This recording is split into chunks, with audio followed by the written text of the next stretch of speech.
Football 93, proudly brought to you by Mitsubishi Motors, BP Australia, Carlton and United Breweries, Telecom Australia, McDonald's, Nike, Ansett Australia and Foodland.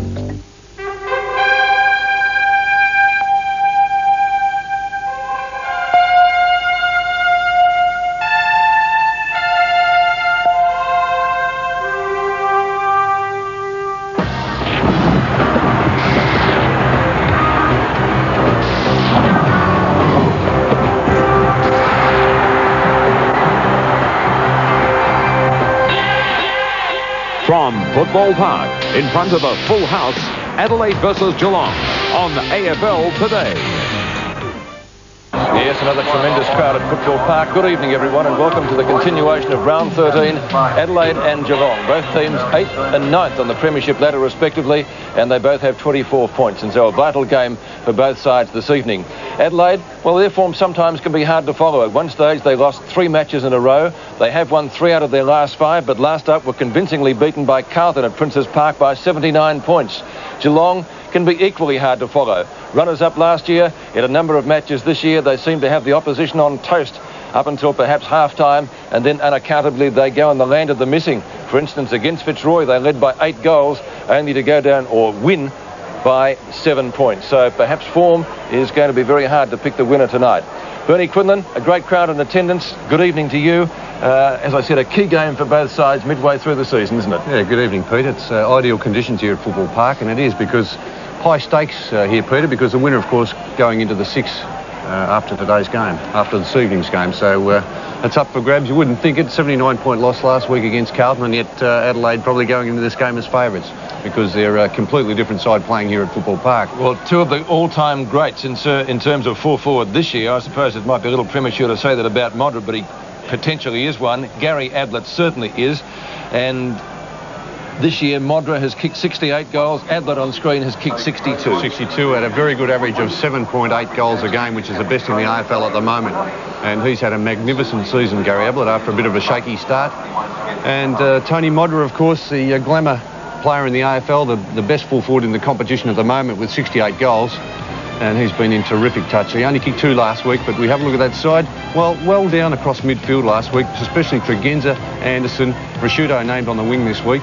Of course, Jarman out with 1 week suspension. He might have been a little bit lucky. I thought he might have got 2 or 3, Peter. But good to see McDermott, McGuinness. They're the players that are very important to this Adelaide side. Interesting to see where Smart plays too. Named at full-back. Will he take Ablett? We'll soon see. Yes, the Geelong side, well, they're very disappointing last week. 48 points up at the halfway mark. Fell in by 7 points. Ablett kicking 7 goals. They're missing out a little bit across centre. It's interesting to see that there's not one Geelong player in the top 25 in the possessions in the AFL. So they need to do something around midfield. Thank you, Bernie.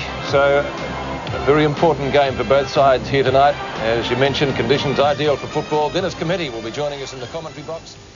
And ground and the boundary line, and also in the rooms, Max Stevens will be bringing us up to date with what's happening down there. The first quarter about to get underway. We'll take a break. Back with the bounce after this. The name of the game is Australia. How does it happen? You're down in a mine, or painting a sign, or strain until you thought you burst. You sure got a thirst. A hard-earned thirst needs a big cold beer, and the best cold beer is Vic. You're leading the band, lending a hand. You can get it any old how. Matter of fact, I've got it now. A hard-earned thirst needs a big cold beer, and the best cold beer is Vic. Vic Bitter. It's the Just June winter sale. It's the best fun. Don't diddle-daddle. Get in quick.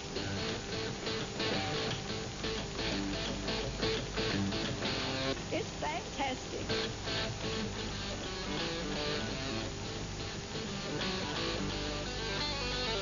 Hubba, hubba.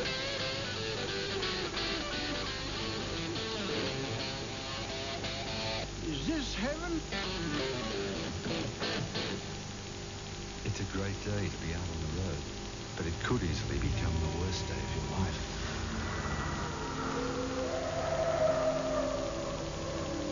You can't change the situation, but how would you like a second chance to choose your times?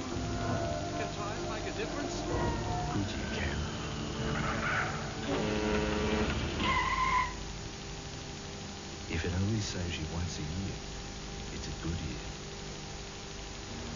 If you're in business, ask yourself this question. If you're not prominent in the Yellow Pages, how are people going to find you? Advertising in Yellow Pages works. To be in it, call this number. You took a house and made it a home. To find out more about the best home loans in the state, call 231 7777 before 10 o'clock tonight. I wanted to hire the finest long-distance marksman in the world. The promise of easy money brought him from America's Wild West to Australia's Outback. Star of An Innocent Man, Tom Selleck. Pretty Woman's Laura San Giacomo. Robin Hood's Alan Rickman. Big Steel's Ben Mendelsohn. He fell in love with the country. I don't reckon the lady's all that anxious to get in your wagon, mister. And a beautiful woman. Sure look pretty in the morning sun. The biggest motion picture ever made in Australia. The TV premiere of Quigley Down Under, 8:30 Monday on 7. Football Park set for a crackerjack confrontation between Adelaide and Geelong. Let's go to Max Stevens with the Mitsubishi Motors ground report. Max. Thanks very much, Peter. I tell you what, we've had a beautiful day here in Adelaide. Similar conditions yesterday. No chance of rain whatsoever. And as we look around, only scattered cloud cover. Let's have a look at the wind. A slight breeze, I must say, a very slight breeze. It's blowing left to right of screen. Maybe if we're lucky about 5 k's. 0 to 1 goal advantage. If we're lucky, I stress that. Ground condition excellent. Slippery as the night continues. Once the dew starts to fall, the forecast fine and cool. Expected low 4 degrees. Current temperature 14 degrees. And the humidity 40%. Well, just before you go, Max, is it worthwhile asking who you're going for? Well, I said in the break that I was going to go for Geelong, but now that the break's over, I've had another think about it, and I'm going for Adelaide. Well, we knew you'd change your mind. Dennis Committee, good evening. Who are you going for, Den? Yeah, good evening, Pete. I think Adelaide will win this. Bernie? Yes, I'm with Dennis. I think I'll go for Adelaide as well. Even after a 79-point loss last week, it's quite amazing, isn't it? But you say why, don't you? A different side here again at football.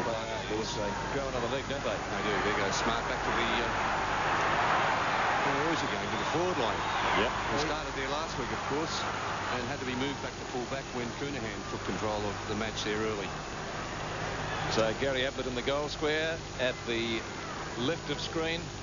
The Cats going maybe against this very, very slight breeze. But breeze not a factor as we begin the first quarter. Geelong and Adelaide, a win vital for both sides tonight. Wren taps it out. Bairstow, first possession. Bickley drags him down, still gets his kick up towards half forward. Stoneham got 2 hands to it, couldn't complete the mark. And the Adelaide defenders pounce upon it and tie it up just inside the 50-metre line. And gee, there must be about 25 players there around the ball. So it's going to be Wren against Barnes. Barnes over the top. Some aerial ping-pong here. Wren knocks it down. Fregenza off the ground. Scott should get there first and does. Well shepherded. A nest of Geelong players out there. A litter of cats. Gary Hocking. Badly directed kick. And the mark is taken by Scott Lee. Lee from left half-back flank. Very experienced campaigner in the Crows colours. Another sellout here, by the way. Certainly had some great crowds here at Football Park. Hart goes across the ground. Oh, Mark Rasciuto. Well, then Hart gives it back. Statistician kept busy. Up towards the centre wing. Interesting ball to be run. And picked up for Geelong down there by Darren Forsman. Goes in short. McDermott should have punched. Taken by Neal. Nicely done. About 65 metres from goal. Down towards Ablett. In front, Wren. And that could be the story of the night. Wren getting back to plug up the hole. In front of the leading Gary Ablett. Feigns a hand pass. Allowed to run on now to Maynard. Rasciuto. Geelong player down. Bickley. Awkward half volley. Gets around Stoneham. Pulls it back towards the wing. Mansfield comes at it aggressively. Pumped it forward, taken by Wren. Strong tackle got him down. Anderson got a boot to the ball. How did he do that? Not 10 metres, certainly. McDermott now's in trouble. Back towards Anderson. Bairstow's got him. Lee nicely done. Releases Maynard. Probing kick down towards half forward. Smart. That's an interesting matchup they've got there. I don't like that matchup. They'll have to move Hocking. I think he might be too short to be playing on Smart. It's been on since Smart took up his position. He goes for goal from 50 metres and gets it. The The Geelong player down behind Trey was Brownlow medalist Paul Couch. He was in the hands of the trainers for quite a while, but he's now okay. I think, Peter, I would be putting Tim McGrath on Nigel Smart very quickly. I saw him play against Footscray on the forward line, Bernie, and he did very well. He did, and they tried him there also last week in the early stages of the game, but Steve Kernahan really cut Ben Hart to pieces, so they had to put Smart back to full back again. Graham Corns, I guess, would like a team of Smarts, wouldn't he? Very, very useful player. A bit in the mould of, well, Terry Danaher, I think you could say. Scott out of the centre to half forward. Oh, that's a great mark to Maynard. Backing back, showed courage. Goes out wide. Bisker. Nice ball. Centering kick from him. Oh, Mark missed down there by Bone. Fregenza. Long kick. That'll be into the square. Could even be a score. In fact, it was touched right on the line by Ken Hinkley. Adelaide doing all the attacking in the first few minutes of the game. 1-1. Cats yet to score. Tim Darcy to kick in. Brings it to the grandstand side of Football Park. Oh, Barnes, I don't know whether the lights blinded him there. Totally misjudged that attempted mark. And on the bottom down there is Paul Lynch, number 43. So a bounce to take place just outside the 50-metre line of the Adelaide Crows. Wren with Barnes. Wren again. Doing well. McGuinness. Quick hand pass. Lee. Back to Rasciuto. Long hand pass. Oh, gee, that was a very bad piece of football. Well, the first option there was the best one, wasn't it, Pete? He was going to kick the ball. He was. Changed his mind. And then saw Bickley and went for the long hand pass. There's Darren Steele on the interchange bench for the Cats. And Spiro Malakalis with the job tonight on Tony McGuinness. Wren and Barnes. Barnes got it down. Hocking was taken high and will get the free. Gary Hocking, left half back. Poor tackle there. Plays on. Well, that's aggressive. Across the ground, outnumbered is Darcy. They'll need to go now. Modra to Smart. 60 metres out from goal. Can he kick his second? Will it bounce on? Yes, it will.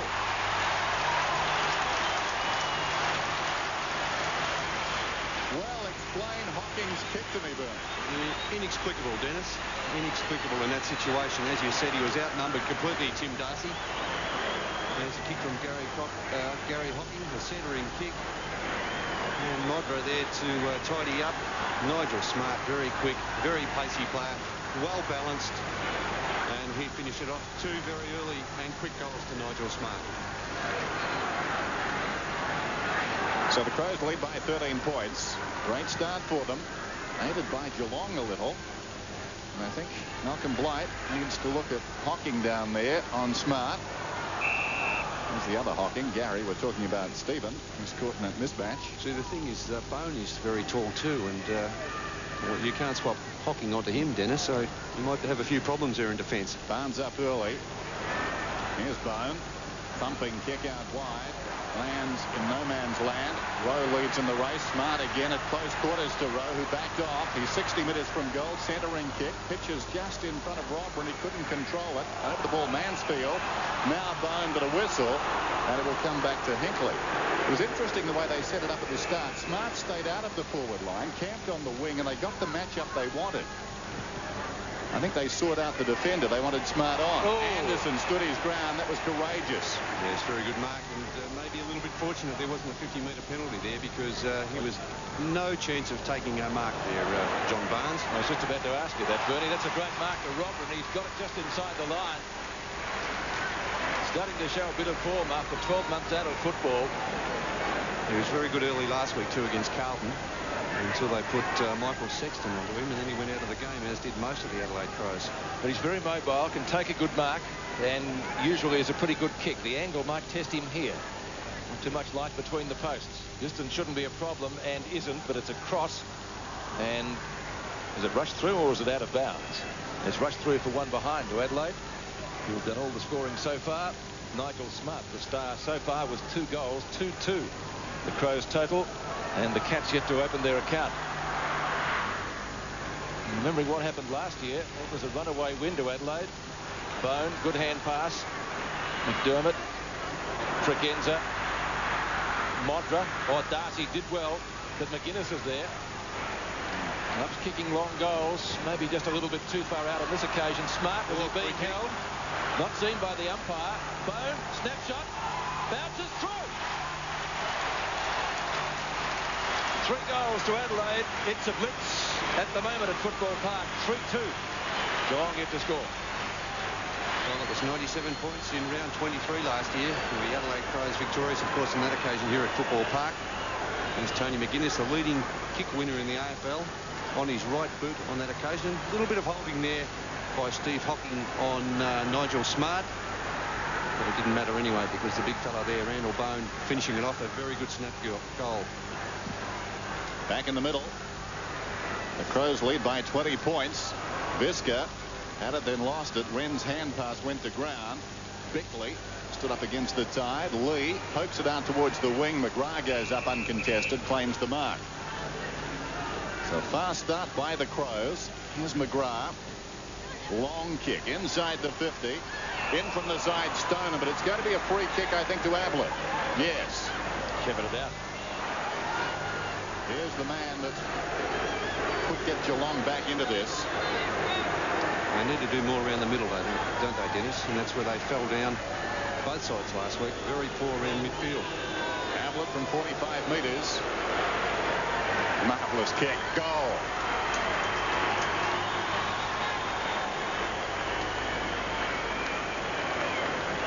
So 20 play 6. Gary Ablett now with 649 career goals. And his 63rd goal in the 93 season. There's that free kick paid against Ben Hart. A little bit of a nudge out there. The mark would have been paid anyway to Barry Stoneham, of course, who's lined up at centre-half forward on Rodney Maynard. And Ben Hart with a big job on Gary Ablett.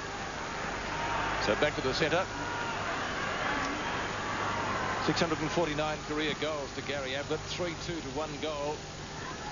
Cats finally opening their account. Bickley, a smothered kick. Stoneham a chance. McGuinness in there. So too is Scott Lee.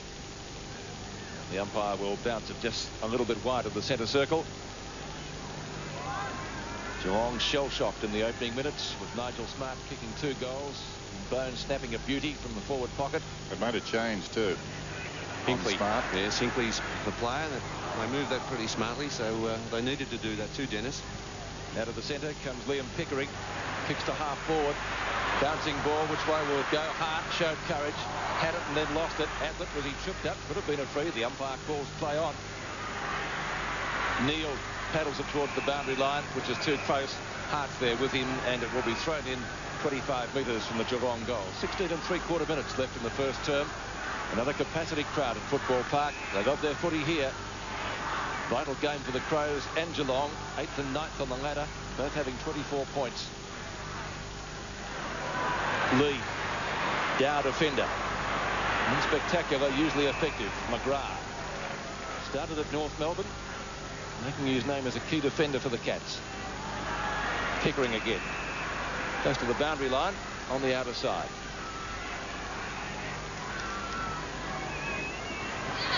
Ablett and Hart. Was that over the shoulder? Yes, it was. Very briefly, wasn't it? The umpire in a pretty good position to have a look at that one, though. And Gary Ablett doing the right thing, getting his big frame in front. Here we see it again. And in that attempt, just interfering there with Gary Ablett. Technically correct, but not much in it, technically, boys. Yeah, well, technically correct. I thought it was a kick. It stayed there a while. I think the umpire employed common sense initially and then decided it hung around a bit too long. Yeah, I think the free kick was warranted. Ablett has 1 goal, also from a free. Distance not a problem, but he has missed. A shake of the head tells the story. And Gary Ablett still to get his 650th. 1-1 is tally tonight. So the margin 13 points. Ben Hart, the outer side. Visca into space. Whoops. There it is. Nicely done. Visca with some time now. Runs it out to half-back. Kicks to the centre. Bones in front. McGrath from behind. Almost the mark. Steve Hocking. Tough start to the game. And in trouble there. Couch. Now Barnes. Awkward for Malakillis. Back comes Barnes. Still got some time. Quick hand pass away. Couch has got it now. Forward at the wing. Paul Couch. The chip pass down towards left half forward and Stoner. Running into space. A man is on down the ground. That's Neal. He ignores that. Pickering on a lead as well. But Stoneham will go for distance. Not a bad kick either. They'll contest a couple of metres out. Wren over the top, fisting it through for a minor score. So Geelong are 1-2 and the Crows are 3-2. Bear in mind the Cats are the best starters in the AFL this season. They averaged 39 points per first term. And last season they kicked 68 points in the first quarter against Adelaide at Cardinia Park in round 8. But so far tonight the Crows have been the fast starters and Geelong are trying to catch up. Here's Hart pumping it towards the outer side. Barnes from behind. It falls behind. This is Tudor. Hurried kick back inside the 50. Despairing lunge down there by Rouvray. This is Lee. Tries to clear the zone. Does so effectively. Now Maynard. The durable Maynard goes off the ground towards the wing. Here's Tudor, who covered some ground. Works it out of bounds. It'll be a throw-in. Throw-in on centre wing. 14 minutes remaining in the term. As you mentioned, Geelong good starters, just as well they have been, because they haven't been good finishers. Stats in recent matches would have us believe. 8 goals in front of Fitzroy at half-time, winning by 7 points. McGuinness. Oh, he only had to stand up there, didn't he, Bone? He did, and he didn't. Darcy with the hand pass. Hocking, you'll have to be quick. And finally gets away the hand pass to Scott. Scott on the boundary line, left half-back flank, centering kick from him. Good mark to Barnes, off to Couch. He got a pretty heavy knock in the first couple of minutes of the game. Neal takes the mark in front of Prosciutto at half forward, or short of that position. Good long kick. Ablett ducking back. Hart's there with him. Oh, great mark. Yeah, the one-hander there by Gary Ablett. And Ben Hart with a couple of horror weeks, really. He lined up on Kernahan, as I said last week. And now this week on the magician, Gary Ablett. He uses the body so well. Well, Ben Hart has done the job on quite a few top players. So Ablett for his 650th league goal. Similar position he missed from before, and I think he may have missed again. One behind. So the Ablett tally so far tonight is 1 goal, 2. And 63 for the season. 3 goals, 2. Adelaide lead. Kick out. Grandstand side. 3 quick goals to Adelaide. Put them in a pretty good position. Smart was starring at half forward. McGuinness gets the hand pass away. Anderson, who was met heavily before in a marking contest, he seems to have recovered okay as well. And that's a strong mark taken by Hinkley at half-back. Centering kick. This is Pickering. And centre half-back right across the ground. Here's Tudor in space. Where will he go? Nothing much on offer. He goes for distance. It's well wide, though. Great attempt at the mark by Hocking. Not paid. This is Hart. The hand pass over the top. Well directed. Rouvray with some time. Up from the back pocket. High kick towards the wing. Robran did well. Knocked it to the ground. Bickley tried to soccer it forward. This is Steve Hocking in the grasp. Taken by Lee to McDermott. And now the run of Bickley. So often we see that. Kicks inside the 50. Modra up in front. Darcy did well. Now behind Hinkley. With him is Smart, who's already got 2 goals. Close to the boundary line. Smart, it was on the line. Oh, and he was met very solidly. He'll get and going to get a free kick. Yeah, not much doubt about that one. Very crude there from Tim McGrath. And Nigel Smart improving a real handful here in this first term. Just kept the ball in play. The laces were in, Bernie. They were. The paint was out. Tim McGrath, and maybe Smart making it look a little worse than it was in the end. Nigel Smart, who did so well against Footscray on this ground just a couple of weeks back. Again, going very well on the forward line. That's a marvellous attempt from there. The name of the game is Australia.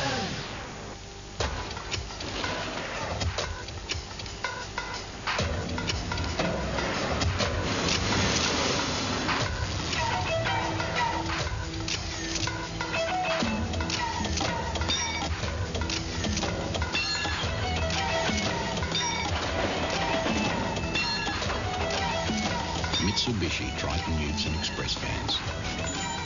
They only stop when you do. Foodland now has nearly twice as many stores as the others, and we're celebrating with a 2-for-1 sale. Buy 1 pack of Castle Middle Rashers and get 1 free. Buy 1 2-litre bottle of Schweppes Cola or Diet Cola and get one free. Buy 1 4-pack of Cousins Pearl soap and get one free.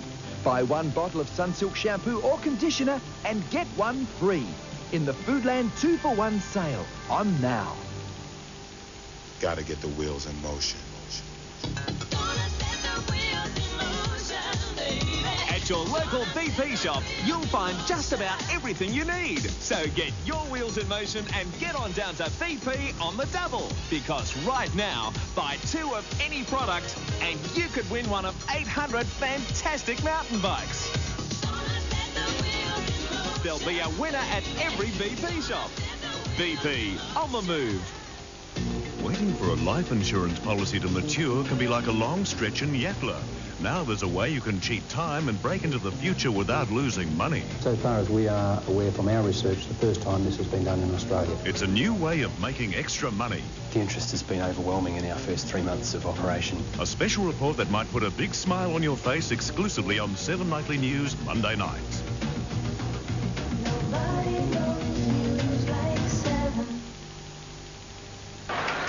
Nigel Smart, 3 goals for the quarter, 4-2. Tremendous start by the Crows. 26 plays 9. Just over 11 minutes left in the term. Through the legs of McGuinness. I think we'll see another bounce here. We will. Geelong had made about 3 metres towards goal. Still just the one, kicked by Gary Ablett, who has 1 goal, 2 against his name. Not too much on offer on the Geelong forward line so far. Lip tack slung. Going to be a Geelong free kick. McGrath from Hocking. And Hooper is going to take it. Gives it to Gary Hocking at midfield. Ablett from behind. Didn't really get a run at the ball. McDermott, good hand pass. Hart. Kicks from a standing start up toward the wing position. Drinking a free kick. Well, I thought it was just blocking, wasn't it, Dennis? Did you think that? Yeah, no free kick there. Hooper on the ground replacing Barnes, as he did last week with the ruckman. Used just short stints with the 2 ruckmen. Stephen Rowe to half forward. Smart again. BOG at the moment. Held perhaps too long in the tackle. Yeah, no doubt about that. The ball spilled to the ground from Hocking's tackle, but then he held on too long. Looking for Motra and gets him. Ooh. Well, and a little bit severe there from Gary Hocking. A little bit severe. You have to ask the question, could he have gotten out of the road? We'll find out when we look at the replay, but Modra has the mark. Let's see, where's Hocking coming in now? Yeah, well, pretty hard to convict on that, I'd say. Perhaps not as much in it as we thought earlier. Modra has the mark. A chance for the 5th goal to the Crows this quarter. He's kicked 68 so far for the season. His accuracy is pretty good because 68-26 stacks up well. 45 out. And off the side of the boot a bit, Bernie. Yeah, it's not that time. Actually, his accuracy against Footscray wasn't all that good here a couple of weeks ago. He did end up with 7, but I think he kicked 7-5 that day. And about 3 of those goals coming in the last quarter. But early he missed a lot of similar shots to that. Darcy kicks in, 10 minutes left in the term. High kick towards half back. Robran, big leap, not a mark. This is Lee inside the centre square. Back towards full forward. Collision coming up. Bickley and Modra is down and hurt. You can see that developing. Mansfield goes down. There's going to be a free kick. The umpire goes across, and it's an Adelaide ball. Modra is up. Now watch this. Yes, well, Bickley always comes back with tremendous courage. I would think just probably slightly winded there, Tony Modra. I think he'll be okay. Yes, he's up and running. No problems. And Bickley's gone on to get a free kick. Absolutely fearless. And Modra going back thinking it's a good thing Bickley doesn't play for them. Bickley, meantime, kicks it behind. So Modra seems to be okay. As Pete was saying, 68 goals for this season. He looks destined to become the first Crow to kick 100 career goals. 89 as we speak. Balls this year twice at 10. Richmond in round 1, North Melbourne in round 8. Kick in comes towards the grandstand side. Lip tap to Wren. He read that very well. Rashuto. Long probing kick. Robran from behind. Big leap down there from Mansfield. This is Darcy. Did well. Below Bickley against the flow. Chance to bounce another one through. Just misses to the left-hand side. one of the defenders in the AFL, Mark Bickley. Now Darcy. Bickley picking up Bairstow today too, or this evening, Dennis. So that's should be a great duel, that one. Darcy, long kick towards the outer side. Hooper in front. Good mark. Wants to play on. No subtlety in that. Gary Hocking's got it. More subtlety in that. Nicely done, but eventually pays the price. Very careless again and a little casual. Neil threw it, certainly. No free kick. Steve Hocking. Forsman is there. Hacked out of midair, but in the meantime, Forsman has been penalised. Well, that's just the benefit of persisting there, shown there by the Adelaide Crows. They just kept on applying tackles and in the end won the free kick. Bisker. Kicks to the pocket. Oh, Robert. That would have been a real specky. He was pretty close to the boundary. Would have been a difficult kick. Ball hacked out of defence by Darcy up towards the boundary line, close to centre wing. So the Cats, under plenty of pressure in the first quarter, have been under siege almost. Robin there, Pete, I think made it a little bit more difficult than it was, because he was, in the end, he was by himself. 4-5 to 1-3. 8 minutes left in the quarter. Did you get it? Wren did well. Anderson tackled by Gary Hocking. Couches there. Quick kick. Didn't get it very far. Neil. Bairstow off the edge of the square. Forward line pretty open. Ablett on a lead and marks. What a kick. Beautifully weighted and placed. Ablett decides to play on. He's hooked it a little bit. It'll be only one behind. So 1-3. The tally for the quarter for the great man himself. 4-5 to 1-4. 19 points the difference. Hart kicks in. Rasciuto marks in the back pocket or just up from it. Gets plenty of distance with his kick. Wren up high with Hooper. Flips the ball out the front of the pack. Plenty of Crows there. Bone gives it to Anderson. Speedy as usual. Modra on a lead. Strong mark. Yes, he's very strong out in front of his body, isn't he, Tony Modra? Very much but always looked on. Always looked on. There's Greg Anderson making the lead, and I think he'll get it too. More ways than one. He's really got it. He just held on to it a little bit too long there, Tony Modra. Greg Anderson making good position. A couple of Geelong defenders saw him going there, namely Hinkley and Steve Hocking, as we have a look at Tony Modra's very strong mark out in front of Tim Darcy. Great mark. A wonderful build-up there by the Adelaide Crows. Anderson has been met heavily twice in marking contests. Very durable and a very good kick for goal. Anderson's first and the Crows scoot further ahead. 5-5 to 1-4. It's been a good performance by the Adelaide side very early in this match. Completely different side playing here at Football Park in Adelaide as compared to when they play in Melbourne. Very poor performance last week, but great crowd support here in Adelaide for this side, and showing the benefits out here early in the game. It's the Crows by 25 points. The ball worked down towards the half-forward line for the Cats. Leaves in the road, though. Tregenza through the middle, boots it down towards half-forward. It's behind Hocking, who wasn't watching the ball. Steve Hocking. Modra, well, he was watching the ball and still couldn't find it. Steve Hocking has been tackled a lot tonight. This is Darcy. The tackling very effective from Adelaide so far. McGrath goes across the ground. Now they can build from the back here. Gary Hocking's got the ball. Again, it's 2-on-1 on the other side. Tregenza up with Tudor. Tregenza leads back. Support coming from all directions. Visca's got it. Over the top to Lee. They're making some bad decisions, Geelong, at the moment. The kick down towards half forward. Robrin was there. It was fisted away, and it runs out of bounds. Probably, I would say, Dennis, switching play with too much regularity at the moment. They're forgetting the safety factor that they must employ. Because if it's 2-on-1 as it has been on a couple of occasions on the other side of the ground, Adelaide are winning out on every occasion. It used to be the unexpected. Now it's almost the expected. Hocking was taken high. Now McGuinness running towards goal. Little check side required. Whoa! The master of indecision. It's gone out of bounds in the pocket. He doesn't make too many mistakes, Tony McGuinness, but that was a clanger. He could have got it over the top. Will I, won't I? Yes, I will, no. Have a look at this again. Tony McGuinness, yes, I'm going. No, I won't. And Tim Darcy. Well done, Tim Darcy, to smother that. Out of bounds on the full? No, just inside. So boundary throw in, right forward pocket for the Crows. When the defender does nothing, it's the most confusing time of all, isn't it? He just stood there, Darcy.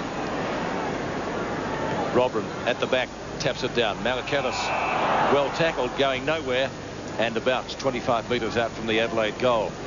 4.5 minutes left in the term. It's been a good one for the Crows. Nigel Smart, the star. And that could be too high on Rowe. The Adelaide crowd certainly thought so. The umpire didn't, and that's what counts. Bairstow kicks up towards half forward. Ball twisted back to Bickley. Opportunity for Bone to pick it up. He was nearly tripped. Hocking, that's Stephen Hocking. Malakalis goes down at the tackle. Oh, Neil held it for a fortnight. That's holding the ball, is it not? Held in. Good decision by the umpire. The Adelaide crowd not too happy with it, but a correct decision. He was tackled immediately. He took possession of that ball there. Mark Neal had no opportunity. True enough. Couldn't even drop it onto his boot. Good decision. Smart does the ruck work. He's in everything up that end of the ground. Flipped out the back. In fact, that's the operative word, says Rowan Saws. It's going to be a free kick for a throw, the old Crow throw. And Neal will take the free kick in the last line of defence. Well, Geelong have got to try to get something happening soon. A goal before quarter time would be handy. Hinkley's kick up to centre wing. Off hands, out of bounds, throw in next to the interchange area. There's another match up there. McDermott playing on Paul Couch. Couch hasn't done too much in the opening term. He's been very quiet. Hooper. It's going to be a free kick going Geelong's way this time. Adelaide's way. And Wren will be the recipient. 3 minutes left before quarter time. And a nice punch away there by Darcy. Succeeds in getting the ball out of bounds in Adelaide's right forward pocket. 5-5 to 1-4. We await the throw in. Kneeled in front. Robin from behind, hooks it behind. Bairstow will have to work here. Bickley did well, as did Scott. Now Smart, who's been a star, back to goal, feeds it off Tregenza. No one wants him. Now Tudor does. Smart set a task. He's surrounded. Down goes Scott. Hinkley copped the boot on the way over. The bootlace is undone and the umpire wants the footing. So bounce about 35 metres out from Adelaide's attacking goal. Margin 25 points. Robin and Neal, one down by the latter. Bickley on top of Hocking. He's a real terrier. Real terrier, isn't he, Mark Bickley? Had about 43 possessions here against Footscray a couple of weeks ago for a best on the ground performance. When they talk about the hard ball, that's a hard ball, isn't it? Gary Hocking and Mark Bickley. There's Bickley. He's everywhere. That's close. It's good.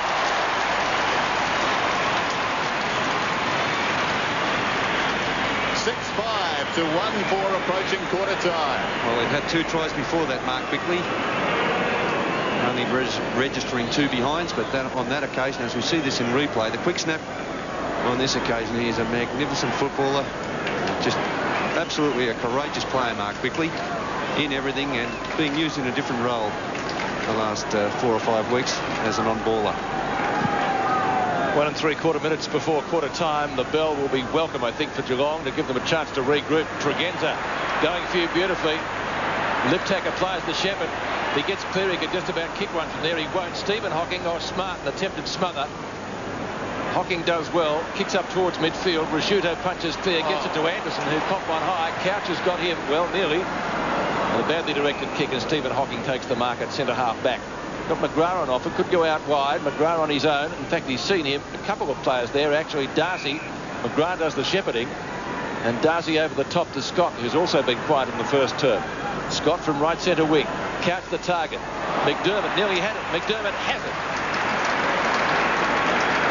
Good use of the body. And gee, the Adelaide players combining well in defence. Only player down there that's really had a sniff on the forward line is Gary Ablett. Good stuff. Who goes over the mark. He did well to hold up Hart, though. Hart's got the kick as the clock ticks down. 44 seconds left before the break. Can Adelaide get another score? Smart in from behind.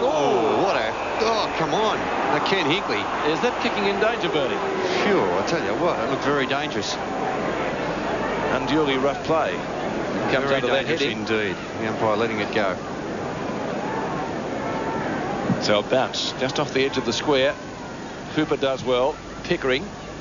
Quick kick. Or Stoughton. Gee, doesn't often drop those. So the Cats certainly under pressure now. This is Scott Lee.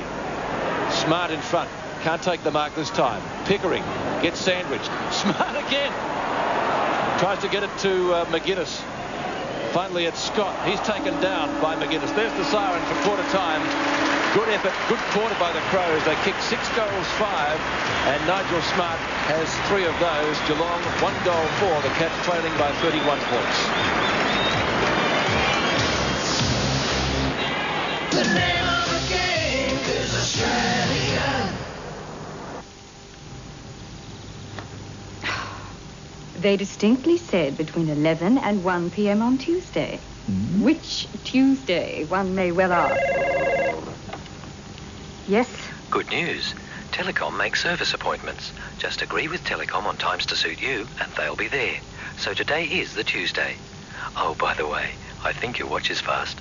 Cheap watch, anyway. Ah, Telecom. Telecom service. We're talking appointments.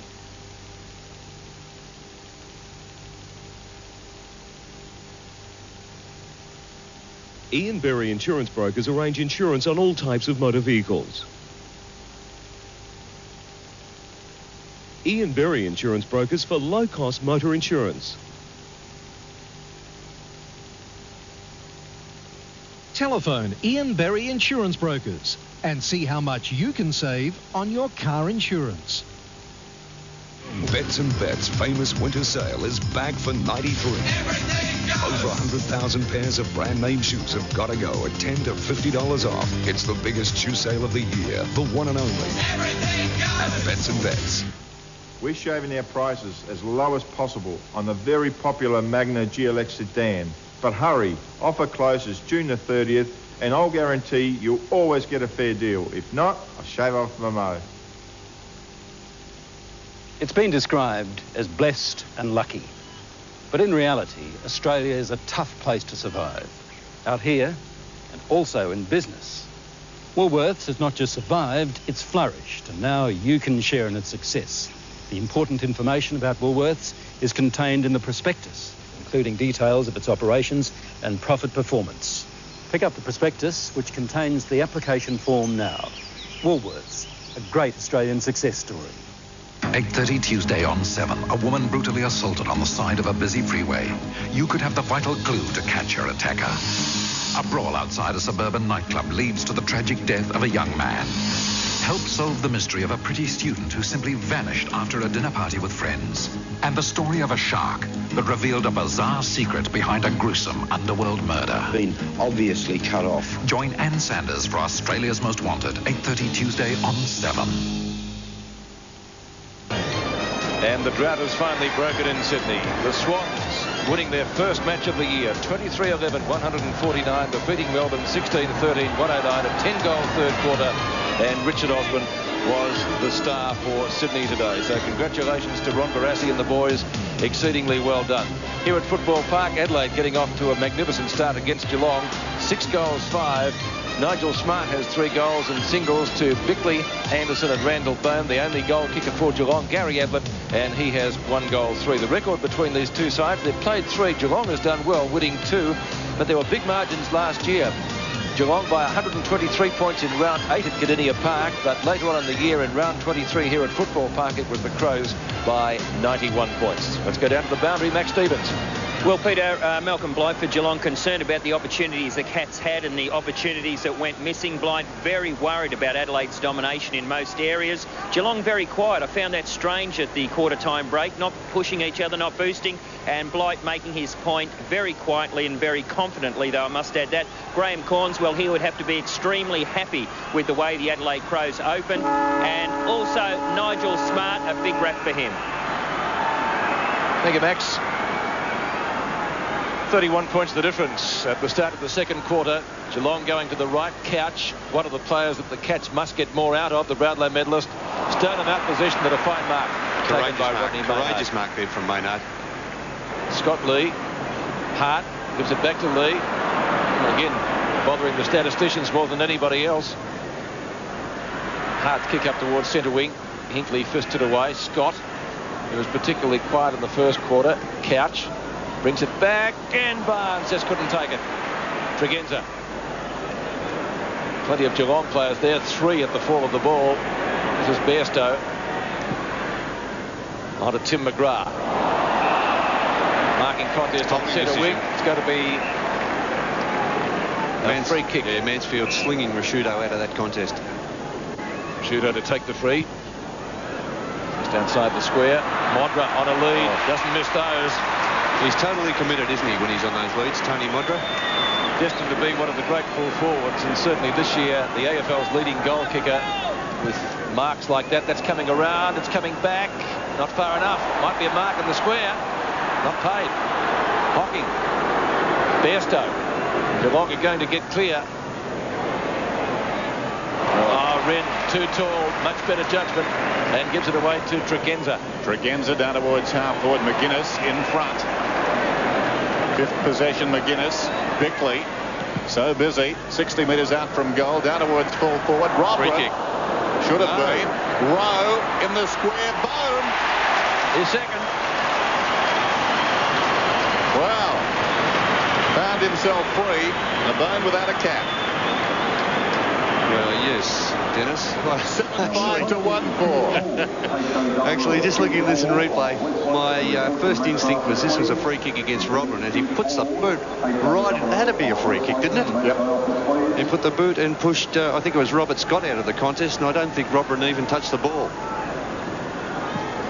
So back in the middle, Wren doing very nicely. McDermott, this is too easy. Bickley again, high floater down towards half forward. Scott going back with courage, missed the ball though. Now Stephen Hocking across half back, swings it towards the outer side wing. Wren, what a mark! Beauty. Anderson, away he goes. Liptak, left half forward. Is this the side that lost last week? Modra on the lead. He's got the ball 40 metres from goal. Well, you wouldn't recognise them, would you? After last week, Carlton against Carlton, they were absolutely hopeless. You wouldn't have given 20 cents for either of these sides last week, Dennis. Geelong pathetic in that second half against Fitzroy. Well, the Crows breathtaking at the moment. Wren, terrific mark. Quick hand pass as he came down, and now Modra to kick it goal. He misses to the near side, so the margin is out to 38 points. As Barnes comes off for Geelong, and big Stephen Hooper back on to do the ruck work.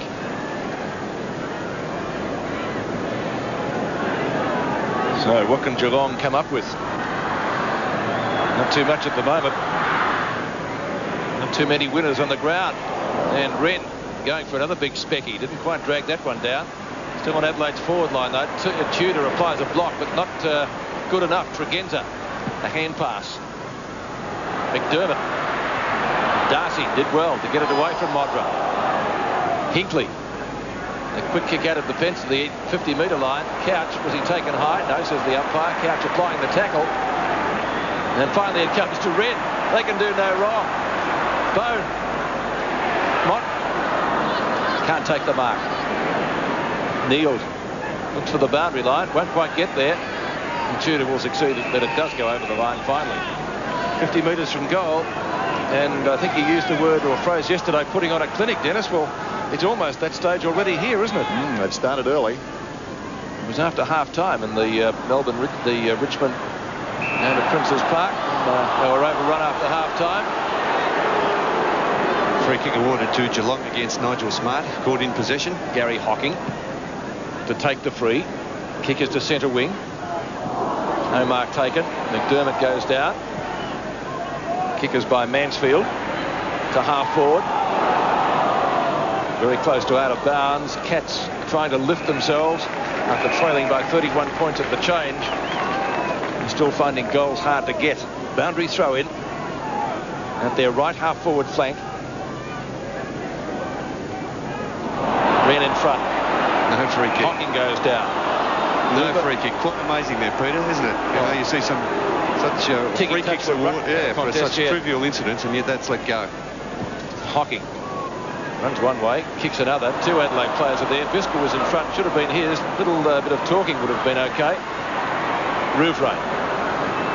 Bairstow. Snap by him is out of bounds, I think, yes, and out of bounds on full, so it will be a free kick going Adelaide's way to be taken by Hart. Yes, Hart has the football, and he'll kick in from the left back pocket. Hugs the boundary with a kick. Wren got hands to it, couldn't hang on. McGuinness takes it out of bounds. So a throw in right on the 50. Geelong attacking, but in trouble. 7-6 to 1-4. Sellout crowd. Beautiful night for footy. If not a little bit cool. Forecast minimum 4 degrees. That's a free. Bairstow caught one. That should be a free. He was down over the ball. Yeah, definitely. Near dangerous. There's the umpire right on the spot there to award that free kick. Just have a look at this in replay. And that is dangerous. The free kick there awarded against Visca. So Mark Bairstow, his 9th possession. From 53 metres out, not a good kick. It'll fall in short, but Lux favouring the Cats that time. Stoneham in front on his chest. Yes, that often can happen. Bairstow going for the torpedo punt. It just really wobbled off his boot. And Stoneham chipping in front. Took the easy chest mark. Best and fairest in 1990. Kicks the goal. The Cats have got their second, and they trail 2-4 to 7-6. Well, they do need something from players such as Stoneham. They've been really starved of opportunities, though, the forwards, the key forwards there. Maynard doing a pretty good job on Stoneham so far. But when things aren't going well, I often think it wouldn't be a bad time to put Barry Stoneham into the ruck. Just give him a run on the ball, just let things start to happen. And of course, you can play either end of the ground and does often a very good job in the ruck. Ablett and Stoneham, the goal kickers for Geelong. McGuinness. Not as far as it's going, though. Ken Hinckley takes the mark at half-back. Short to Hooper.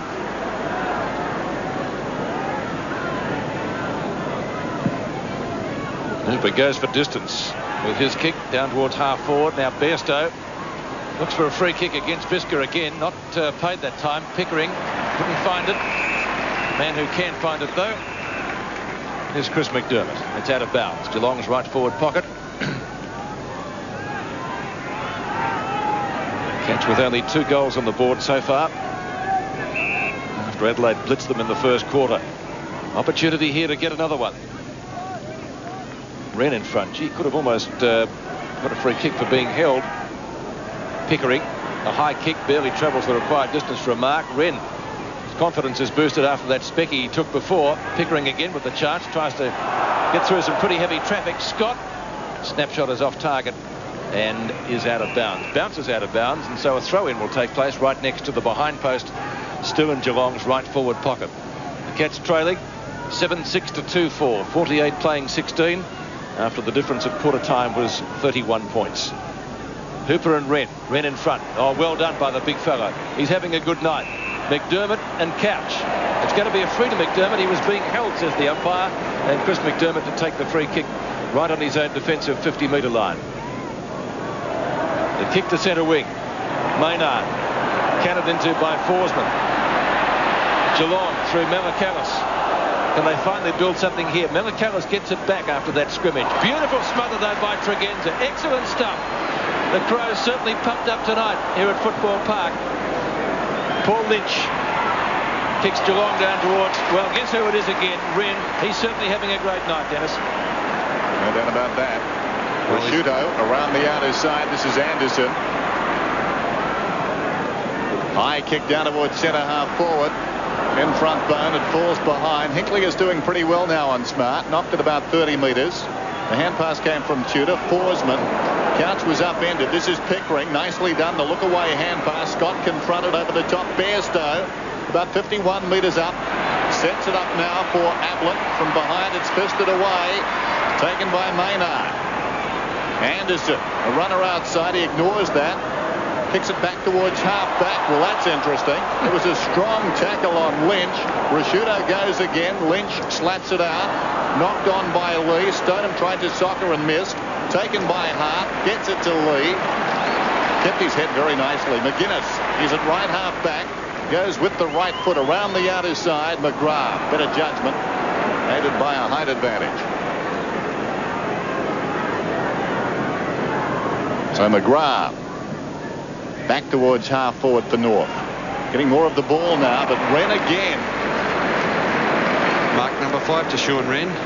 Coming in for possession or disposal, number 13. Marvellous young player.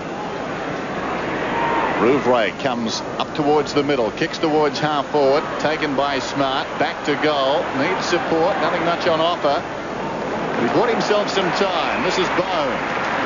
Nigel Smart doing so well, setting it up early. He's kicked 3 goals.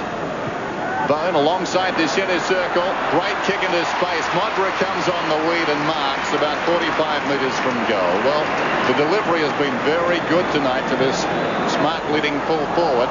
His delivery to McGuinness, not that good. He's got the half volley in the pocket, confronted, gets the kick away. It's all Geelong. The good tumbling mark is taken by Pickering. Courageous grab. Hooper in front and takes the mark. Too tall for Tregenza. Distinct height advantage there. Barnes waiting to come back on, so maybe Hooper will come off after he has this kick. Gets plenty of distance with it. Stoneham was the target. Couldn't take it. Rowe, well tackled by Couch. Ball spills free. Malacallis and Tudor. A pile driver, that one. Big Sean Wren. Well, he couldn't do much about it. All of a sudden, he was confronted by Spiro. Yes, Hooper off the ground. Barnes back on, Pete. Short pass. Short, really, the operative word. Pickering only about 10 to 12 metres further up the field. That's not a long kick either. Well weighted though for Ablett. Ablett takes the mark 35 to 40 metres out directly in front. He's kicked 1 goal 3 so far tonight, the champ. Full forwards, well, they haven't had a great influence on it. Modra's taken a few marks. He shouldn't have any problems with the distance, Peter. He'll be kicking from probably just inside the 50-metre. No, there's a 50-metre penalty. In fact, he'll have this kick from right on the goal line. Well, this will give him his 650th career goal. Rowan Saw is indicating where the mark is. Dennis, did you see it? Because I was watching Ablett. No idea. No idea, Pete. No, I don't know what the infringement was for either, Peter. Must have been whistling him back, surely. Ablett kicks the goal. He's kicked it right out of the stadium. Well, when it gets to that situation, Dennis, I might as well just take the ball straight back to the centre and bounce it. Especially with having the ball kicked out of the ground. It's a waste of time. Because, of course, it's a gimme goal from that distance. The player right on the goal line there in Ben Hart. And Gary Ablett found some space there to lead into. They didn't plug the holes. And Gary Ablett now, a great performance. 650 career goals at a very good average of 3.7 per match. You get the feeling momentum has shifted just a little bit here. Geelong doing the bulk of the attacking now. Scott with the run of the ball couldn't control it. Now he picks it up. Nicely done, Robert Scott. Lays it into the path of Couch. Back it comes. Scott again to Bairstow. 55 metres out once more in the Ablett direction. Appear to be held. Play on is the call. Still it's Ablett surrounded by defenders. I'll tell you what, Dennis, Hart did very well in those circumstances. Geelong moving the ball down very quickly into the forward line. And for a change, using direct football. They've been going all over the place. Couch, Scott and Bairstow have lifted, haven't they? They have. 7-6 to 3-4 then. Barnes gets it down. That's Pickering. It's rather ambitious to try and get through there. And we've got a ball up about 20 metres out from the Cats' attacking goal. Another one here. And that would bring them to within 20 points.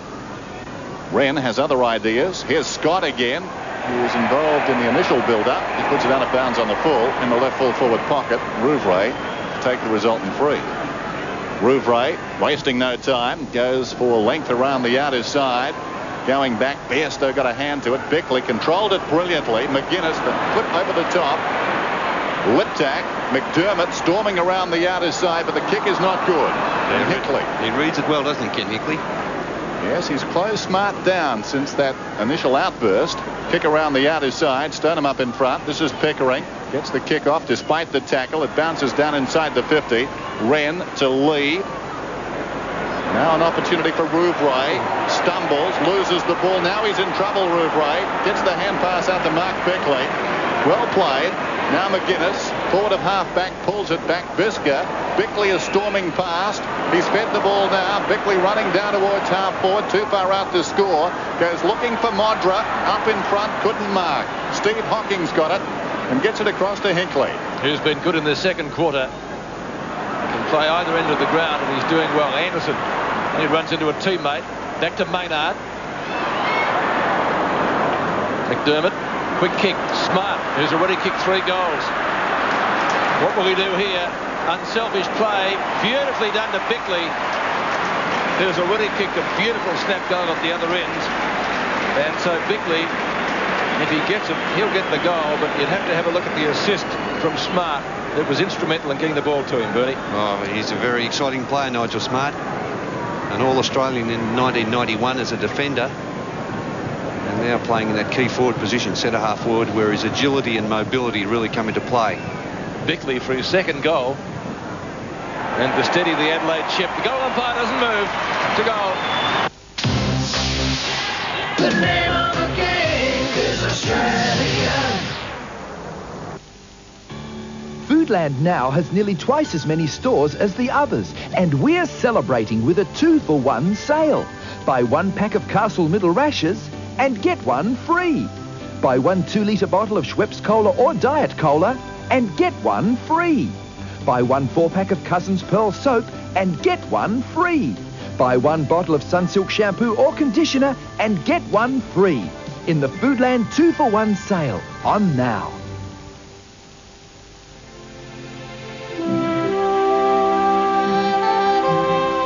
Our 100% Australian beef is just one reason to buy McDonald's hamburgers. But it's a good one.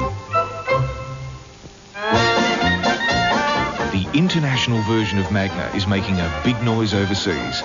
One reason is that it has a great V6 engine. Now Mitsubishi is proud to introduce the Magna V6 to Australia. Luxurious, refined, and with all the power you need.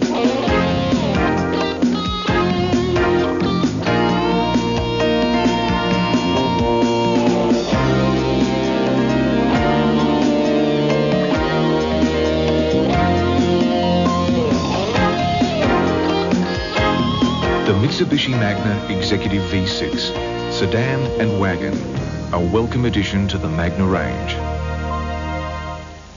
Monday on Real Life, 2 major exclusives. Broken-hearted allies. Don't worry, there are no other women, just you. Duped by the US Marine with a girl in every port.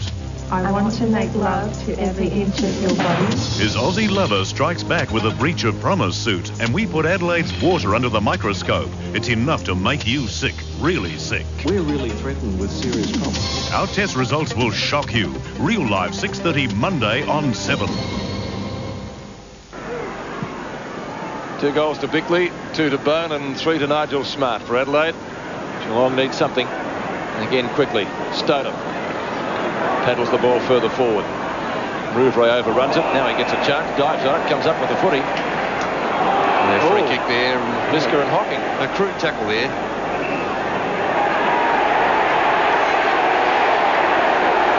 And Forsman coming off the ground. Being replaced by Darren Steele.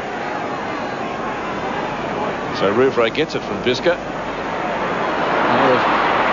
Got it to Rasciuto. Not really too much gain, except retaining possession. And that will be a free kick going Barry Stoneham's way.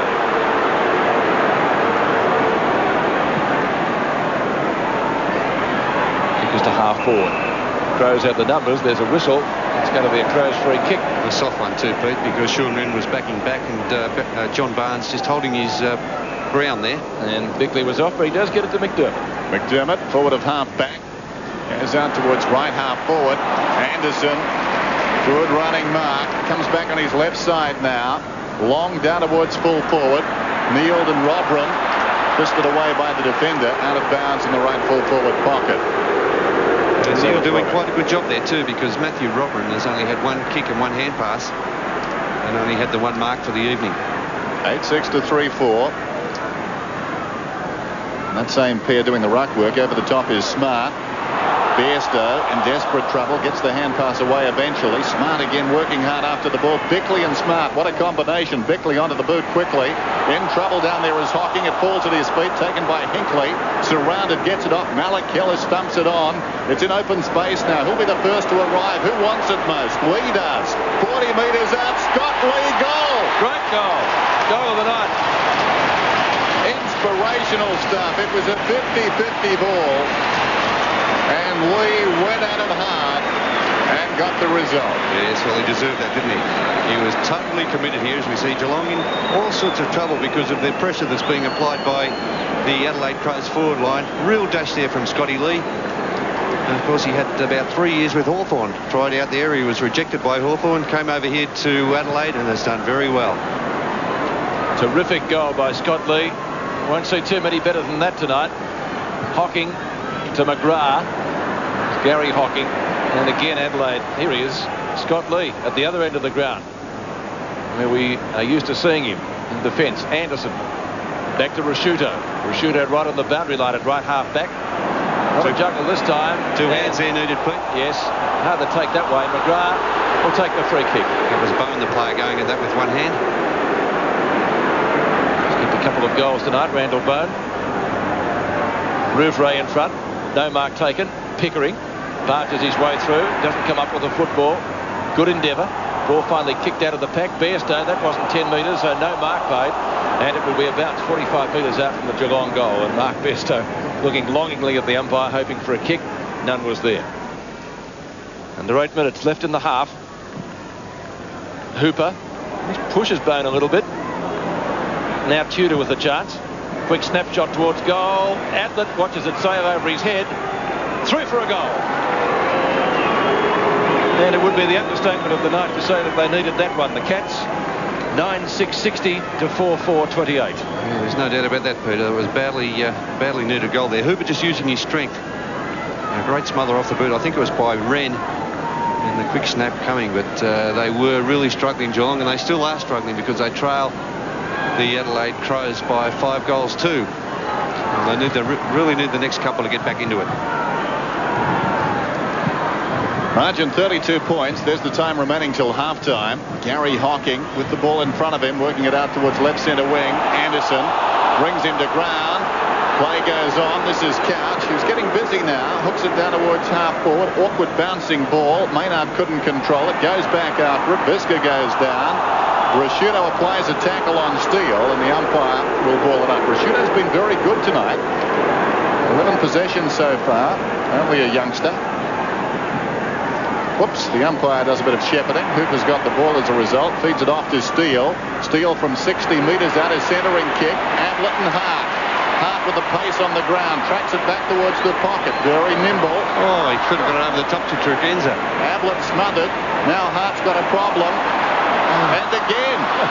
Well, it's a practice drill, obviously. Back comes Ablett. Enough of that messing around. After the ball he goes. Rashuto's over the ball. Pickering tackles him. Good work by Geelong. Initially Ablett, and then Tudor to smother the defensive kicks of Hart. Here's a bounce in the pocket.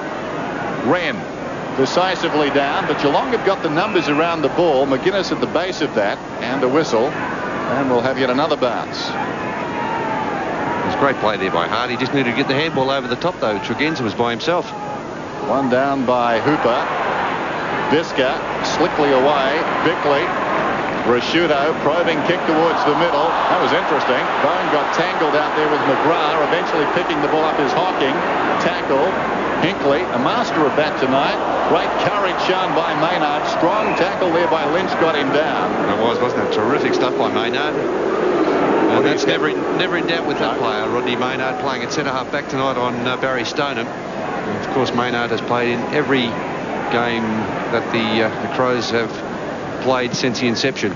Don't they play with commitment here at Football Park? It's quite remarkable. They're just so fluent. They move the ball so well. Tudor spins out of trouble, swings it out wide. Now it's a foot race out towards the boundary. This ball will stay in. So Rouvray, a little bit of a problem here, works it towards the boundary and gets it out. So we've got a throw in at right half forward for the Cats. 9-6 to 4-4. And Powell. This is Matthew Powell on the ground, making his debut tonight, replacing Matthew Liptak. Steele, a high kick down towards full forward. Lee, out of bounds, I think, on the full. It was. I think the push in the back's been paid, was it? Yes, against Gary Ablett. Was out on the full. It was out on the full, but well spotted there. A very experienced umpire, Rowan Saws, awarding that free kick. And I tell you what, there's not too many better umpires in the competition than Rowan Saws. Free kick was taken by Scott Lee. Gets it to Rouvray. Didn't gain anything from that, really.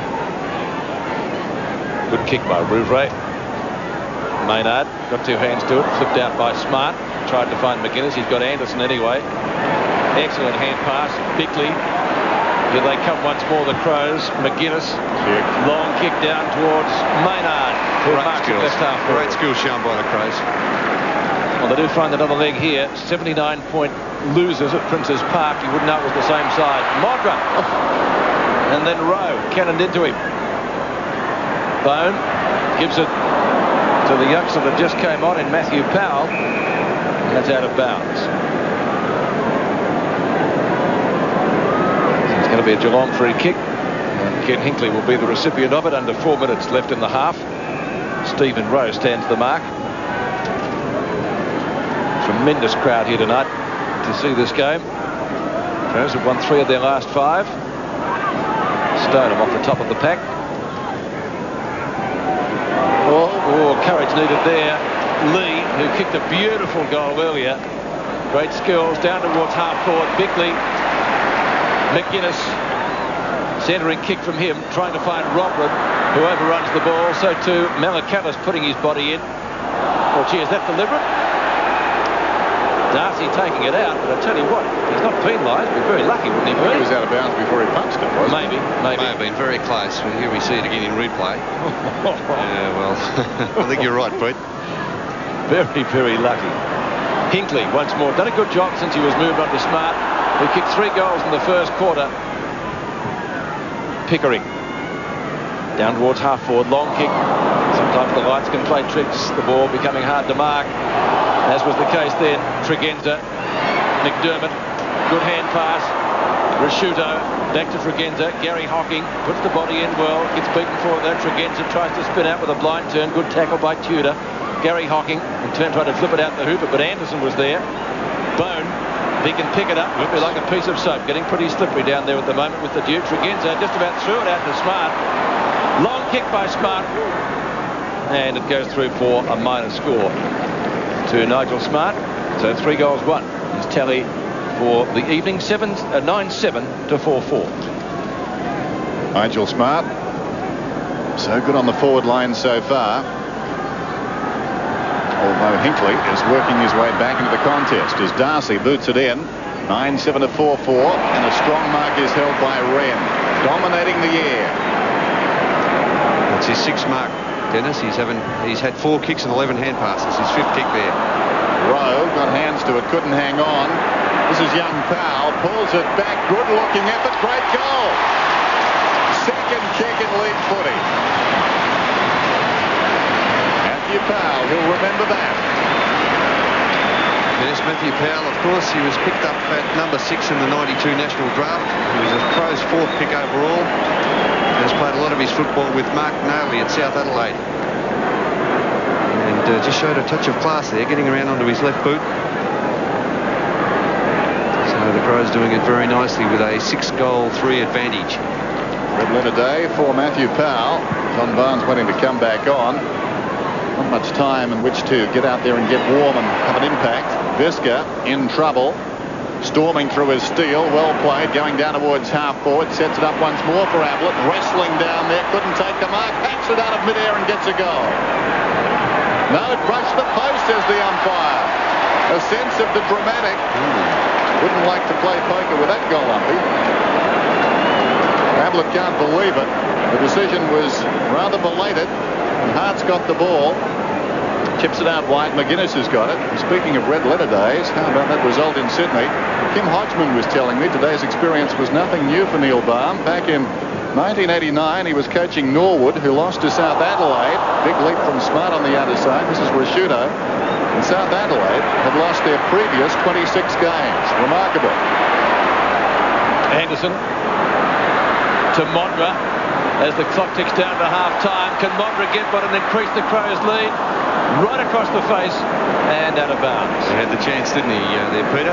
He did all the hard work, did so well getting around Tim Darcy. The super comes off.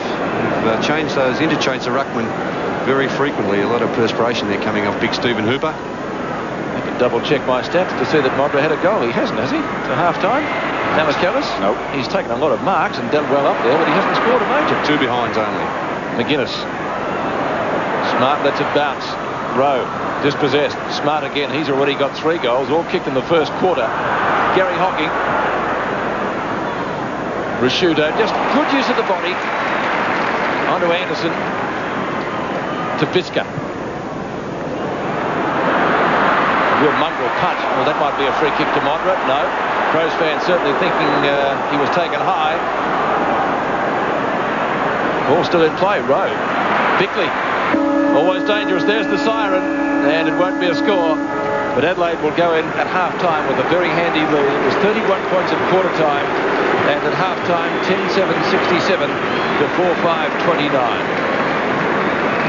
Geelong in the first quarter, I think you made the comment, Dennis, that you felt things were perhaps turning their way. Well, they did turn it around for a little bit, but by gee, the Crows here are very, very hard to toss, aren't they? Yeah, they want to smarten up Geelong, otherwise they're in danger here of getting embarrassed, I think, because Adelaide are playing with a lot of confidence now. They're really throwing the ball around. They're handling it probably a little too much, but certainly dominating this contest.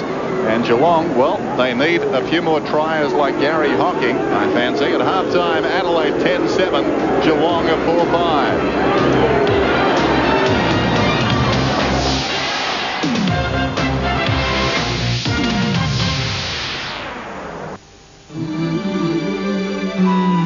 Delicious soft serve cone, 30 cents.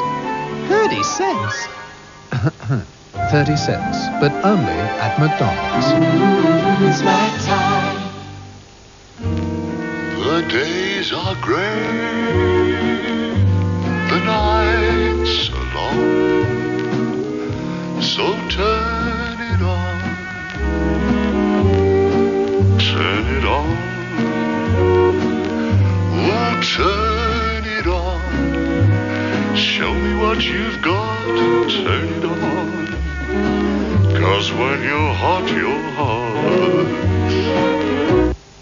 There seems to be a lot of questions being asked about interest rates on credit cards. Well, at State Bank, all will be revealed.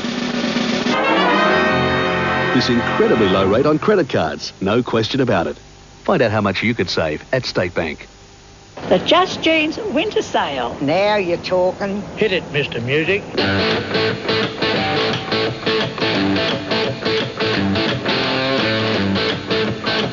Is this heaven?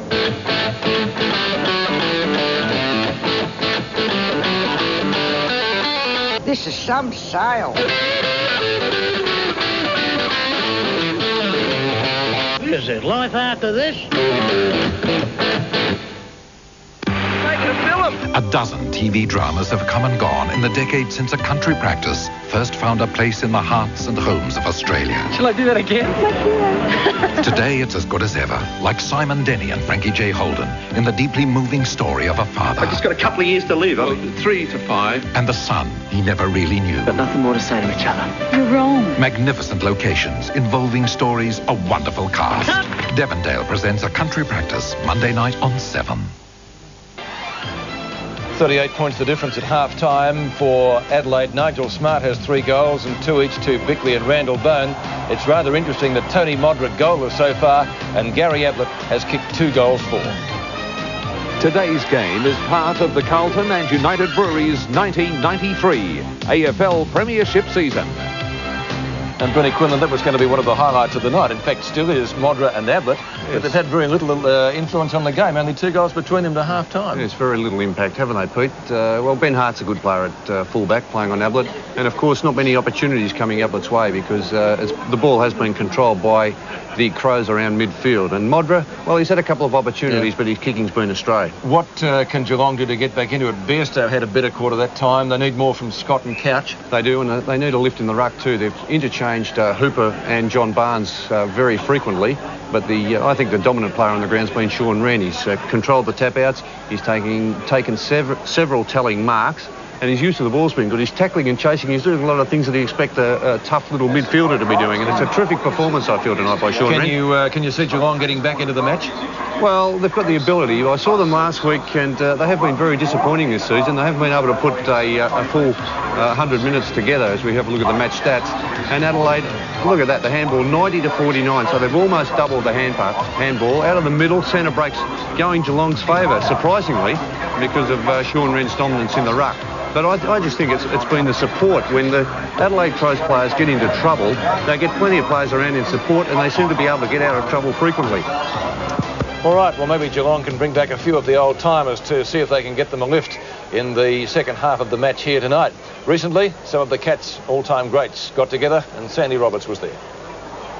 It was one of the more unusual reunions, a gathering of players from Geelong's golden era in the early 50s. It was a time when Geelong created football history, playing 26 successive matches without defeat.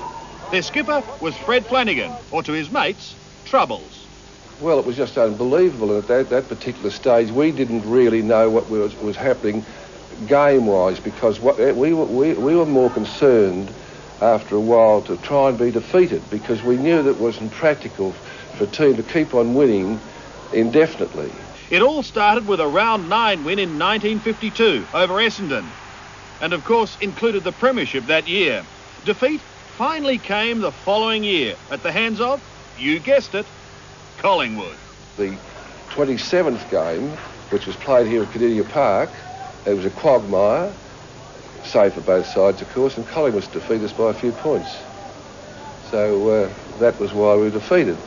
And there was a great lot of a load lifted off our shoulders, because we were quite happy for that to happen. A total of 36 players took part in the 26 matches, but only one, Russell Hooker Remfry, played in every game.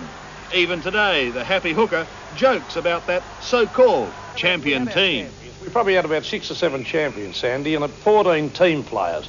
Now, I was one of those team players. I didn't want to be up with Flanagan, Smith and Davis and a few others. John Hyde was one, another champion. But it didn't, like, we were quite happy to be in the side and make the side and play as a team man. That's what we done. A ruck rover, Hooker was a very versatile player, able to perform almost anywhere. That's dead set right, Sandy. I had an injury and I didn't play against Footscray, I think it was. Anyhow, we won it. We went in against Collingwood in the grand final of 53. And Hickey took me from the back pocket, and I was a ruck rover, of course. And I was ruck roving before Ron Brassey, if you'd like to tell him that, Sandy, when you see him. And also, at that time, Hick put me full forward. And, of course, I kicked 7 points, 1 goal, 1 in points, and couldn't understand why he shifted me halfway through the third quarter. Remfry accepted a plaque on behalf of the players for a feat that will probably never be equalled. The players will also remember their reunion for a long, long time to come.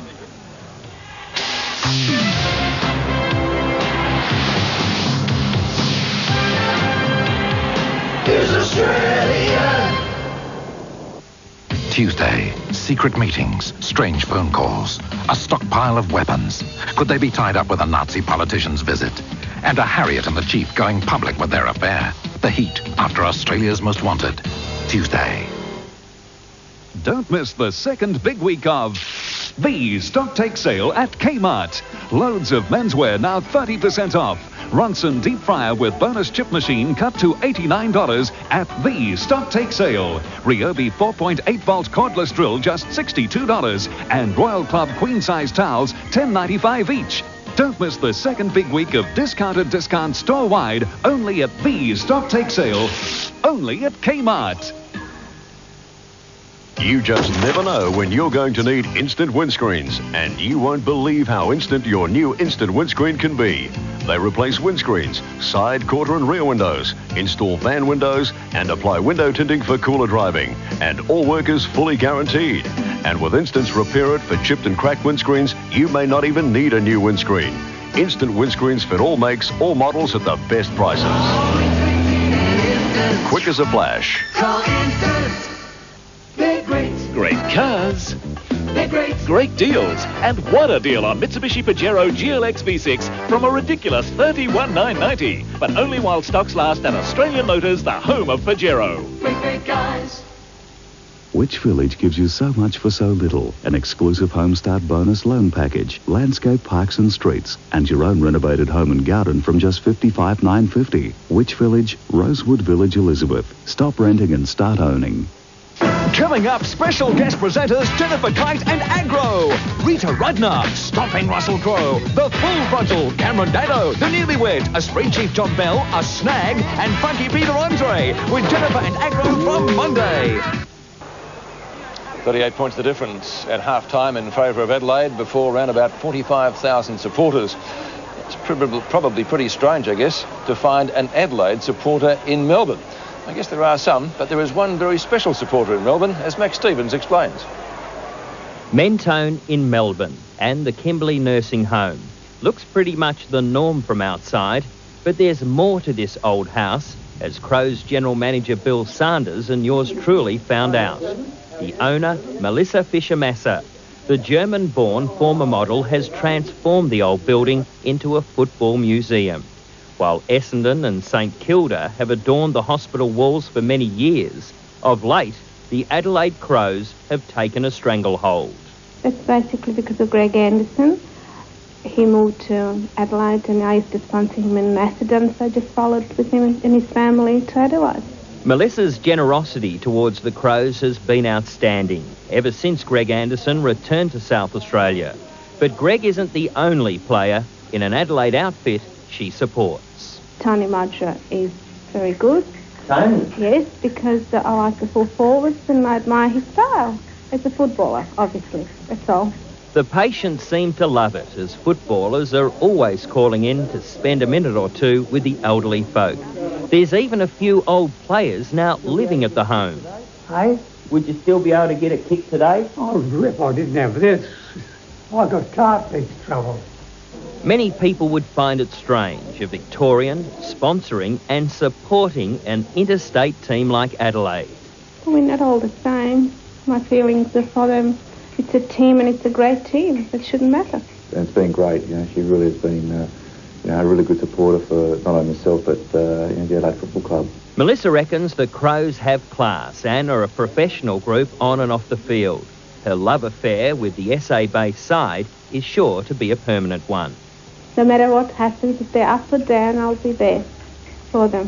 While she's never been to Adelaide or seen the Crows play at Football Park, the Adelaide Football Club has assured us that's about to change. Max Stevens reporting on a very special football supporter. And speaking of football, from the 7 Sports Diary, a couple of things to make a note of. The Rugby League Test Series, the third test, Australia and New Zealand. It comes from Lang Park on Wednesday, June 30. That's next Wednesday, of course. Check your local guides for details of our coverage on that. And also the Australian Touring Car Championships. It moves into round 7 from Malabar on Sunday, July 4. And some big tennis also coming up on 7. The Davis Cup, Australia and Italy. It'll be on play from Florence in Italy between July the 16th and the 18th. Again, check your local guides for details of our exclusive coverage on 7 Sport. 38 points the difference in favour of the Adelaide Crows at half-time. We'll take a break from Football Park. Back with the second half in just a moment. The name of the game is Australia.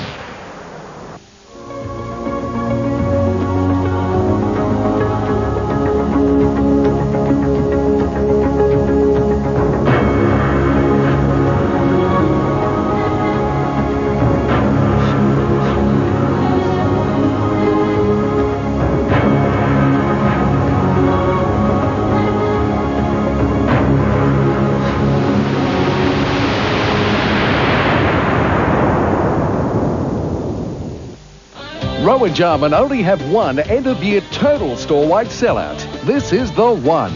All shoes are reduced by up to 50%, including Nike Air Max ST, Airbound and Air Max Classic BW. All clothing 10 to 50% off. All cricket gears 20 to 40% off. All tennis rackets 10 to 45% off. And all other sports gear 10 to 50% off. Rowan Jarman's one and only end-of-year total store-wide sellout. All 3 city stores. My husband is the last of the backseat drivers. Always check your blind spot before you overtake, he says. Always anticipate other drivers' mistakes, he says. And tyres. You should hear him go on about tyres. There's no safer family car tyre than Bridgestone Supercats, he says. Bridgestone do millions of miles of testing a year, he says. Huh, what does he know? Hi, Beth. Bridgestone Supercats. That's confidence. Friday, how about a holiday on the most famous waterway in the country? Isn't this just great? Where you wake up to views like this, and the cockies have holiday accommodation too. Join Penny in the finest outdoor restaurant in the world. Oh, he's moving. Ted takes you to the place where Australia came close to civil war. There's many an historic building here. E.T. takes off in a boat that you fold up to put away. It's great for fishermen. And it only takes minutes to put together. Some great escapes in the great outdoors. Friday on 7. Both teams back onto the ground for the resumption of play. Geelong trailing by 31 points at quarter time, 38 at half time. And so I guess it's decision time in the third quarter. The first 10 minutes vital for Geelong's chances as we go to Max Stevens on the boundary. Thanks very much, Peter. And I didn't have a lot of joy in the Geelong rooms or the Adelaide rooms, but I can tell Geelong fans that there was a lot more talk at halftime compared with quarter time, as one would expect. The players saying the challenge is there, it's up to us to get right back into this game. The work rate, well, it's pretty obvious. The work rate and the commitment for the Geelong Cats has definitely got to improve. Adelaide's Graham Corns, well, he'd be wrapped with their attack on the ball and particularly the body compared with their efforts against Carlton at Princes Park, where they lost by 79 points. I came to training on Friday night to watch the Crows, and Corns spent about 15 minutes at the end of training with all the on-ball players, the centremen, to give them an idea of how he believes that they should be getting the ball out of the centre, because that was a big problem against Carlton.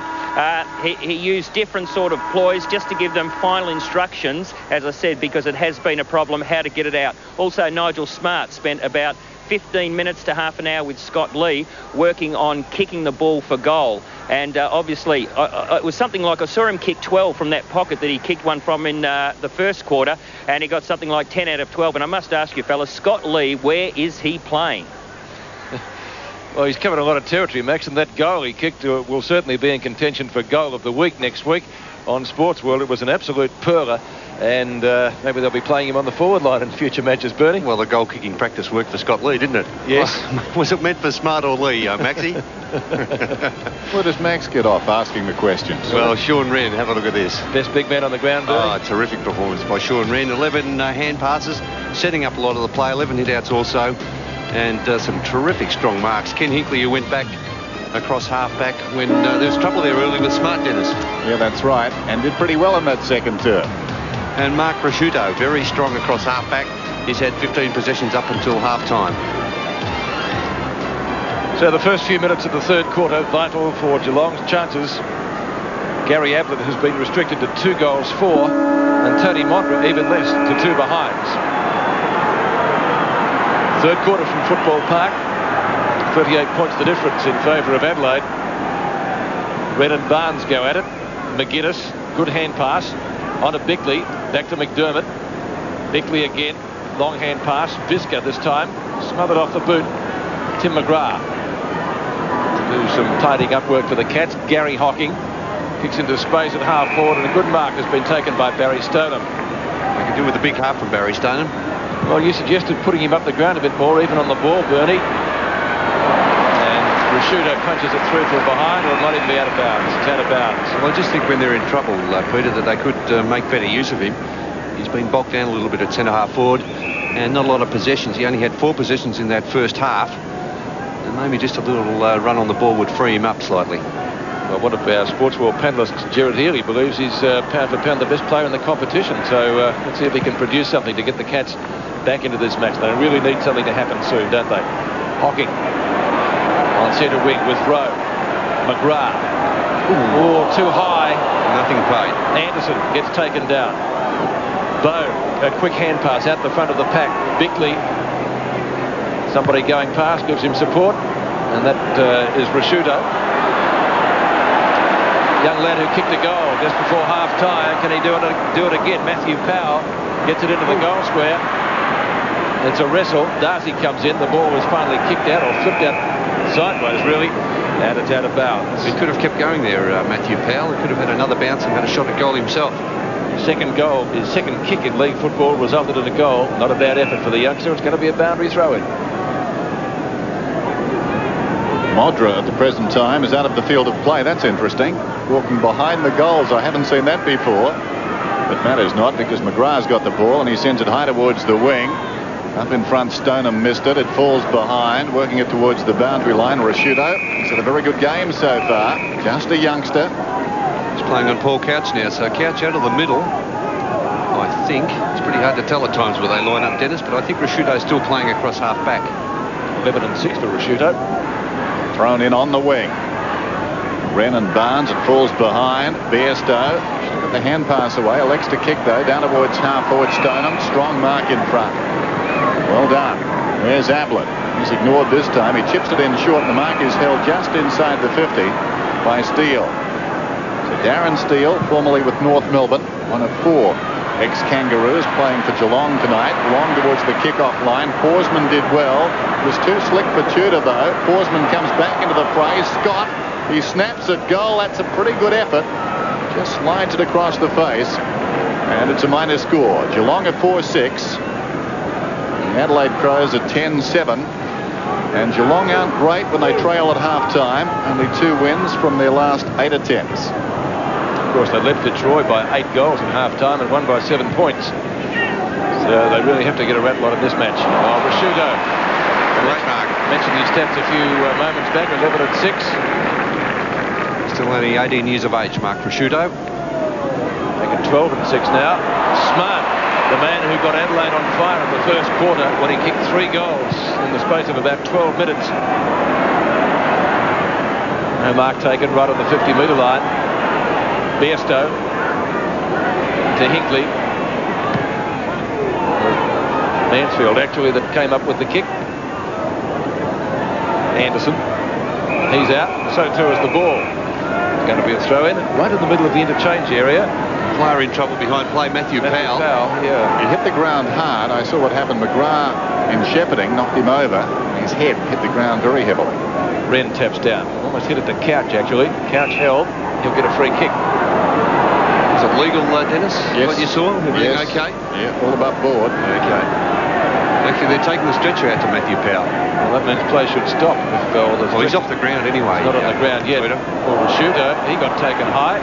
Umpire said nothing for that. Hart's kick into space at midfield on the centre wing position. Geelong trying to get a bit of a build-up here. Couch. Scott took a ride. He come down with the football, and Visca sees it over the boundary line in Geelong's left forward pocket. There's Matthew Powell. Very groggy. Like he's, yeah. There was really nothing to it other than he didn't expect it. Renan Barnes. Barnes wins it to Bairstow. The hand passes to Malakalis. That's a beautiful left foot kick. And Steele and Tudor. Steele initially letting it go, and then Tudor having a shot, but it is out of bounds as Stretchy comes round towards the players' race. Matthew Powell with a pretty sore head. Ablett with a quick snapshot. That's about as far as they're going, though. The Crows again will run the ball out, taken away by Maynard. Kicks it towards the middle. Loose ball now, an opportunity for Pickering. Fell over. Smart. Yes. That's interesting. He had it for a long time. I thought he was holding the ball in, though, Smart. He had the Guernsey, didn't he, Dennis? Sure enough. Let's have a look at it again anyway. We'll be able to tell here. Bit riding on this, Burn. As we see, holding the... Well, we cut away very quickly, didn't we? Yes. You're pressing the buttons. Here's McGrath, wide towards the outer side. Bickley. McDermott's on for the hand pass, should he need him. Draws the man. Now McDermott. This is too easy. McDermott inside the 50. Darcy attacks the ball. Well done. Full-chested. Grabs it. Steve Hocking's got it now. He's at half-back. He kicks towards midfield. Awkward one for Forsman. He showed a fair bit of courage there going back after it. Still, he's crawling after it. We've got a whistle meantime. Free kick against Stoneham. Yeah, an Adelaide free kick, despite all the hard work of Darren Forsman. And it's taken by Maynard. Back towards half-forward for the Crows. Hinkley over the top. In there is Steve Hocking. Puts it away to Tudor. Now Bairstow.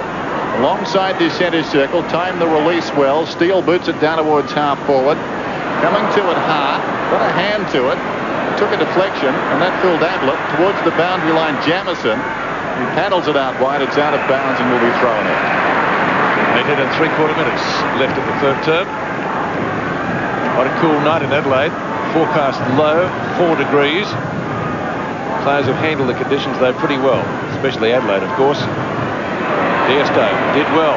Forsman inside 50, well inside 50. They should have done a little bit better with that, but we're just as only behind. Darren Forsman's first score of the night, 10-7 to 4-7, so the difference is now 6 even goals. So the Cats have picked back 2 points in this quarter. Not enough. Going to have to do a lot more.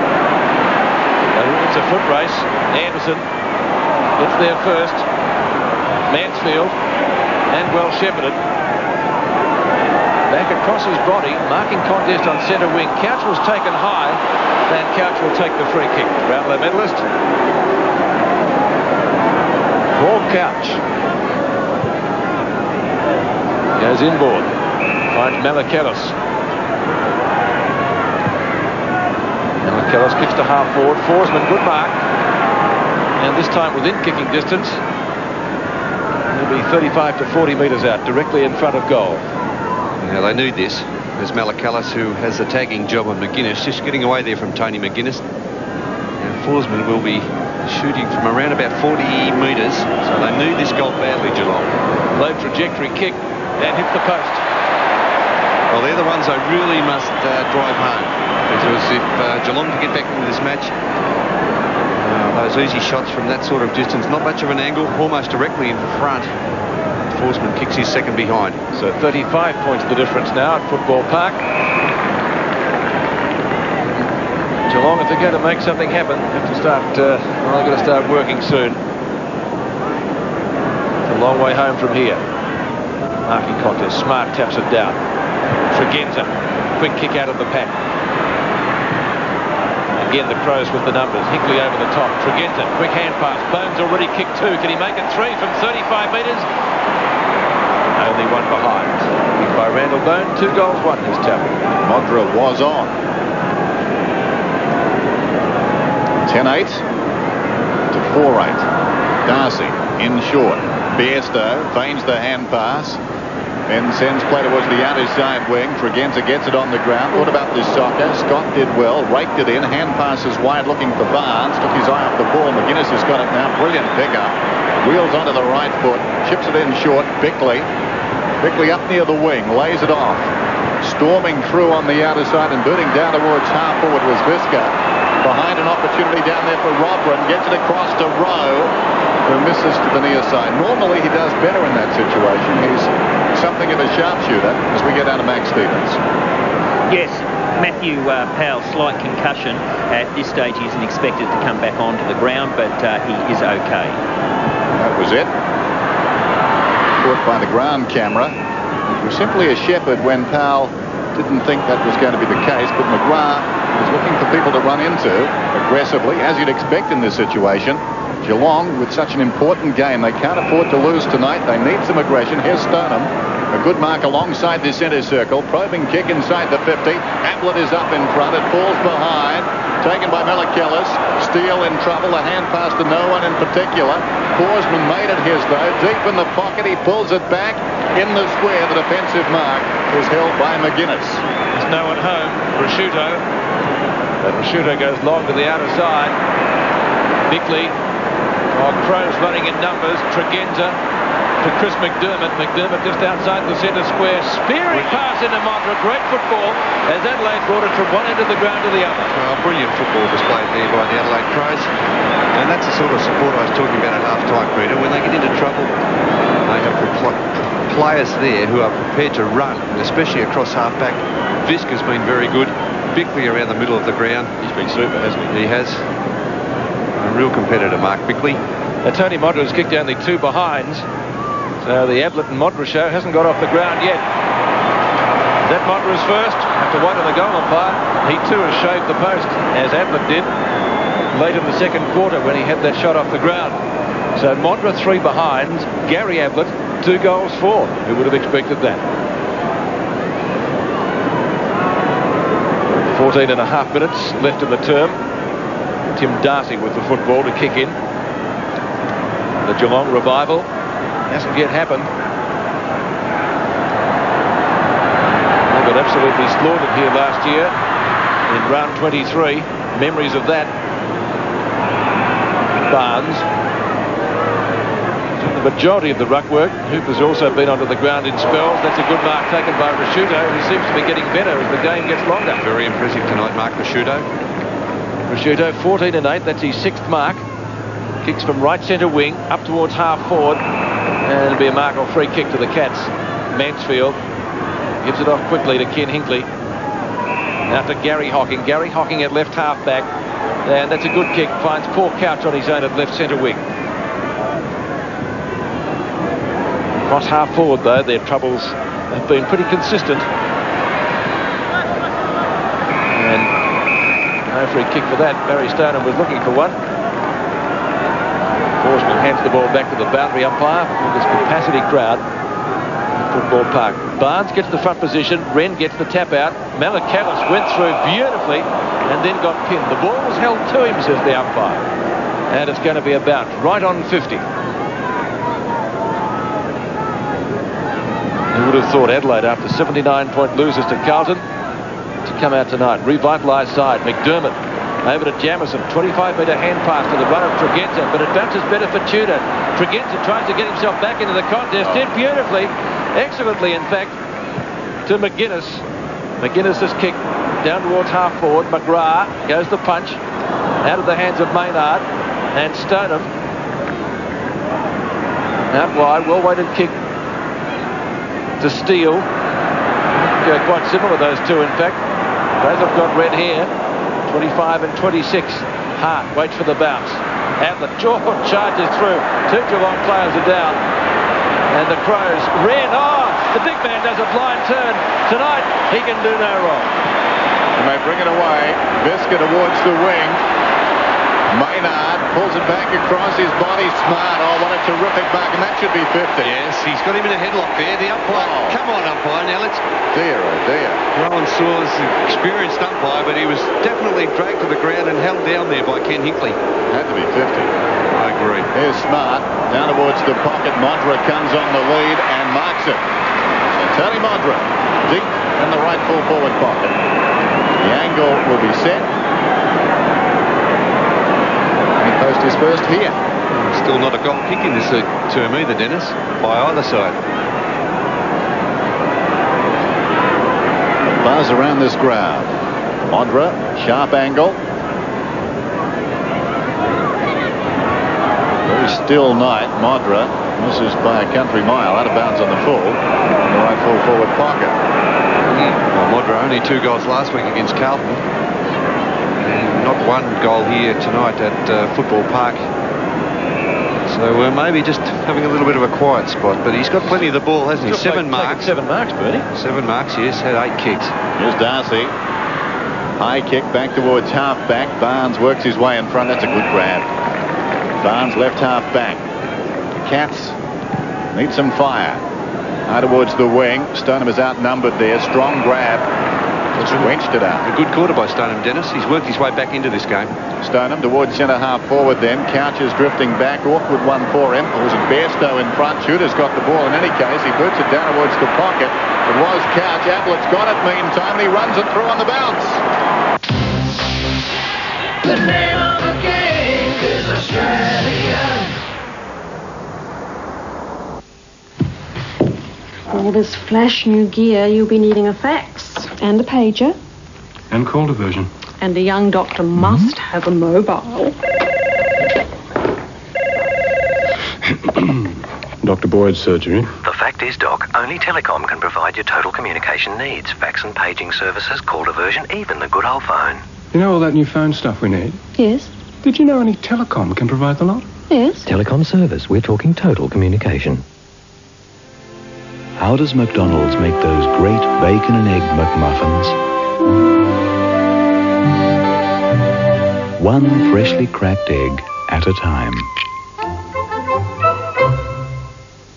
The Myer Stocktake sale is in its second big week with fantastic new savings on top brands like Pierre Cardin, Jag, Inoxa, Sharp and many more. It's on now, so you'd better be quick. That's the Myer Stocktake sale for you. Gotta get the wheels in motion.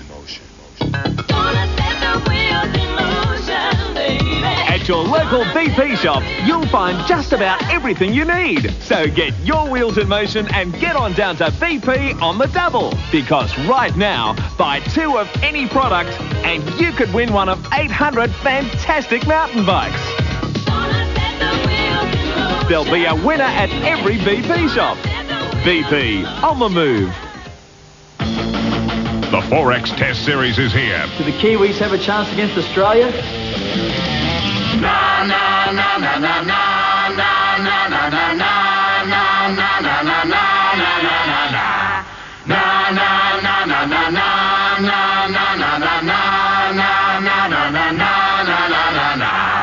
No way. The third test Australia versus New Zealand, 8:30 Wednesday on 7 Sports. So 3 goals to Gary Ablett, 65 his total for the year and his total for the night, 3 goals, 4. And amazingly, Tony Modric yet to get one. McGuinness up the half forward, bouncing kick, awkward bouncing ball. Geelong coming out of defence again well. Stephen Hocking. Adelaide with the numbers. Maynard was there, couldn't bring it down. Bairstow, who's done well. Gets it to Couch. And the Cats get another one. Ablett's got another mark. So his 4th mark for the night. He's had 8 kicks, and as I mentioned just moments back, has registered 3 goals, 4. And well within kicking distance too, Gary Ablett will have this shot from about 40 metres out and narrowing the gap on Tony Modra. Modra started the evening 68 goals, and Gary Ablett now for goal number 66 for the season. They'll need to come back. It is bending back. Ablett has got the goal. So 2 quick goals by Gary Ablett. And the Cats just clawing their way a little bit closer. 10-10-70 to 6-8-44. Yes, just giving their fans a glimmer of hope here as we see this Maynard dropping that mark. Stoneham has got on top of him in the second half. Poor Couch rather fortunately fell in his hands and got the ball on very quickly. The ideal sort of situation for Gary Ablett in that forward line. All credit to the Cats. They won't give it away. Barnes gets it down. Taken by Anderson. Towards half forward goes the kick. Stephen Hocking in front. Pops now. It's a left half back. Goes back across the ground. Maynard the flyer over Neal. Loose ball behind. McGuinness on his knees in trouble. Wrestles to the ground there with Neal and will have a baller. In fact, there's been a change at centre-half back. Matthew Rodman, who hasn't really had much impact on this match at all. He's only had 1 kick and 2 hand passes. Is now playing centre-half back on Stoneham. And Maynard's gone to the forward line. Out of the congestion, Maynard. The mark is held in defence by Mansfield. Well, midway through this second turn, you got the feeling Geelong were working their way back into the contest. They faltered, approaching half-time. Can they go on from here? Wren was up. It falls to Rasciuto. So good tonight. Probing kick inside the 50. Hinkley very high. In front, the free kick will be awarded to Smart. Now, he will kick from right on the 50. He's got 3 goals so far. Well, that wasn't all that smart, Dennis, was it? No. From Kenny Hinkley. Let's have a look at this in replay. He was very savage on his with his attack on the ball there, Ken Hinkley. I think he's savage on with his attack on Nigel Smart. Should be savage on himself now. Here's Smart. Good looking effort. It's a goal. His 4th.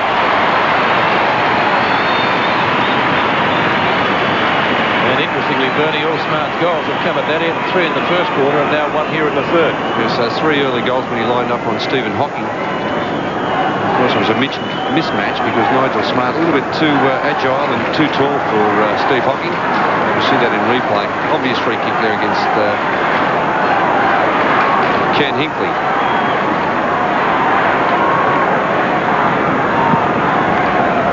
So Nigel Smart getting the Crows going in the second half, as he did in the first when he booted 3 quick goals. Scott has it. He's also ridden into the ground. And another bounce will take place just wide of the centre circle. 8.5 minutes left in the third term. Geelong needing, say, 3 quick goals to give them a chance going into the final quarter. Wren taps down. Very congested midfield area. Comes out with a good hand pass to Bone. Tregenza has it. Tregenza from right half forward. That's a good kick. He was looking for Rowe, couldn't find him across the 50-metre line. Darcy taps it out of bounds. The crowd arguing deliberate. Now, there's no doubt what his intentions were there, Tim Darcy. And the umpires have to get a little bit tougher on that, I feel. Well, he was in strife. He took it upon himself. Go on, Dennis. I was just going to say, he can't knock it back to the middle, though, can he? Where does he go? Good question. If you're going to knock it out of bounds deliberately, that's the laws of the game, isn't it? More discretion is what you say. More discretion, yes. Smart to Bickley, a good play. Didn't come off. Smart gets a second chance after a catch fumble. Rowe dives on it. And it will be about 25 metres out directly in front of the goal. Scoreboard showing Geelong trailing 6-8. Adelaide 11-10. 44 plays 76. And 7 minutes left in the third term. Bone doesn't take a clean possession. Smart goes down like a rugby scrum almost in there. Geelong defending desperately. his aspirations might very well rest on the next 7 minutes of this third term. Scott. Bickley. Good hand pass intended for McGuinness. Mansfield is there. Comes out with the football. Barnes in front. Can't take the mark. Robert. We spoke of him just a few moments ago. Tudor claims the mark, and the umpire has paid it. Kneeled at right half-back over the head of McGuinness. It is to half-forward. Robin punches down, gets it to Bisker. He's well pinned. And it's going to be a ball up right on the edge of the centre square. What about those figures for Mark Bickley? 26 possessions so far. 4 marks, 12 kicks, 14 hand passes. Tudor has it hacked away from him. Ball comes down towards half forward. Missing there was Mansfield. Picked up by Smart now on the burst. Across to Bone. 55 metres out. Turning around Rowe. Almost found it on his chest. Neal, though, comes away. Back towards the wing and Couch. I'm not sure of who that kick was intended for there, Dennis, from Bone. As it landed in between Modra and Rowe. Rowe wasn't even looking where the ball was coming from. It was a teaser. So here's Couch. Out near the wing, 11-10 Adelaide. Geelong to 6-8. Couch towards half forward. Barnes up in front. Rashuda growing in stature with every minute, although the hand pass wasn't particularly good. Lee sold McGuinness into trouble. This is Steele. At close quarters, that was very hard, directed towards Neal. As a result now, Adelaide work it away again. It finishes up with Lee. He got it from Robrin inside the 50. The meat in the sandwich was Modra, picked up by Rowe. Lip tack. Open goal gets it. Seen a lot of Matthew Liptak tonight. He gets his first goal. He's been very quiet. In fact, that was only his second kick there, Matthew Liptak. But there's that hand pass. That's put behind Mark Beale there from Darren Steele. And I tell you what, you cannot make mistakes against the Adelaide Crows across half-back, because they deliver the ball so beautifully into the forward line there. Magnificent team play finished off by Liptak. Liptak's goal, Adelaide's 12th, 5 minutes left in the term, 82-44. Geelong needing something to happen. We've been saying that all this quarter. It just hasn't eventuated as yet. Good punch away by Scotty Lee. Couch trying to show by example. It'll be a long left footer into the goal square. Ablett, yes, uses the body well, turns and kicks a goal. Gary Ablett with the quick reply, his 5th. He's kicked 5 goals, 4 so far tonight, to give the Cats just a ray of hope. Some grudging applause from the members in front of us too, Pete. They think the game's safe, I think. Yes. It's usually a sign. Yes, it is. A bad sign for the opposition, isn't it? There's Paul Couch, who hasn't had a major influence on the game. Just breaking clear. Couch, in fact, well, he's had 14 kicks, but I don't think too many of those have been telling kicks. And Gary Ablett kicking his 67th goal for the season, now only one behind Tony Modra. 32 points the difference, and it's interesting to go back at quarter time. It was 30 points, or 31 points the difference. So it's virtually been goal for goal since then. Anderson to take a free kick. He's gone out wide, and Rashuto, I think we've all been impressed by his display tonight. Good long kick. Breaking drop punt out towards left half forward. McDermott's got it. Looks for Rowe. He'll have to really fly. Couldn't quite get there. And Hocking, deft footwork. Stephen Hocking getting it over the boundary line as Rodney Jamieson heads to the bunker close to three-quarter time. 4 minutes left in the term. Must have been after that last marking contest with Gary Ablett. I don't think he could have done much about it, because it was great use of the body by Gary Ablett. McGuinness snaps and misses. McGuinness 22 possessions tonight. That was his first score. Remarkable player. In fact, he and Chris McDermott do so much. The Adelaide Crows, both averaging 27, I think, possessions per game this season. Not bad from 2 on-ballers. As Darcy comes Members' side.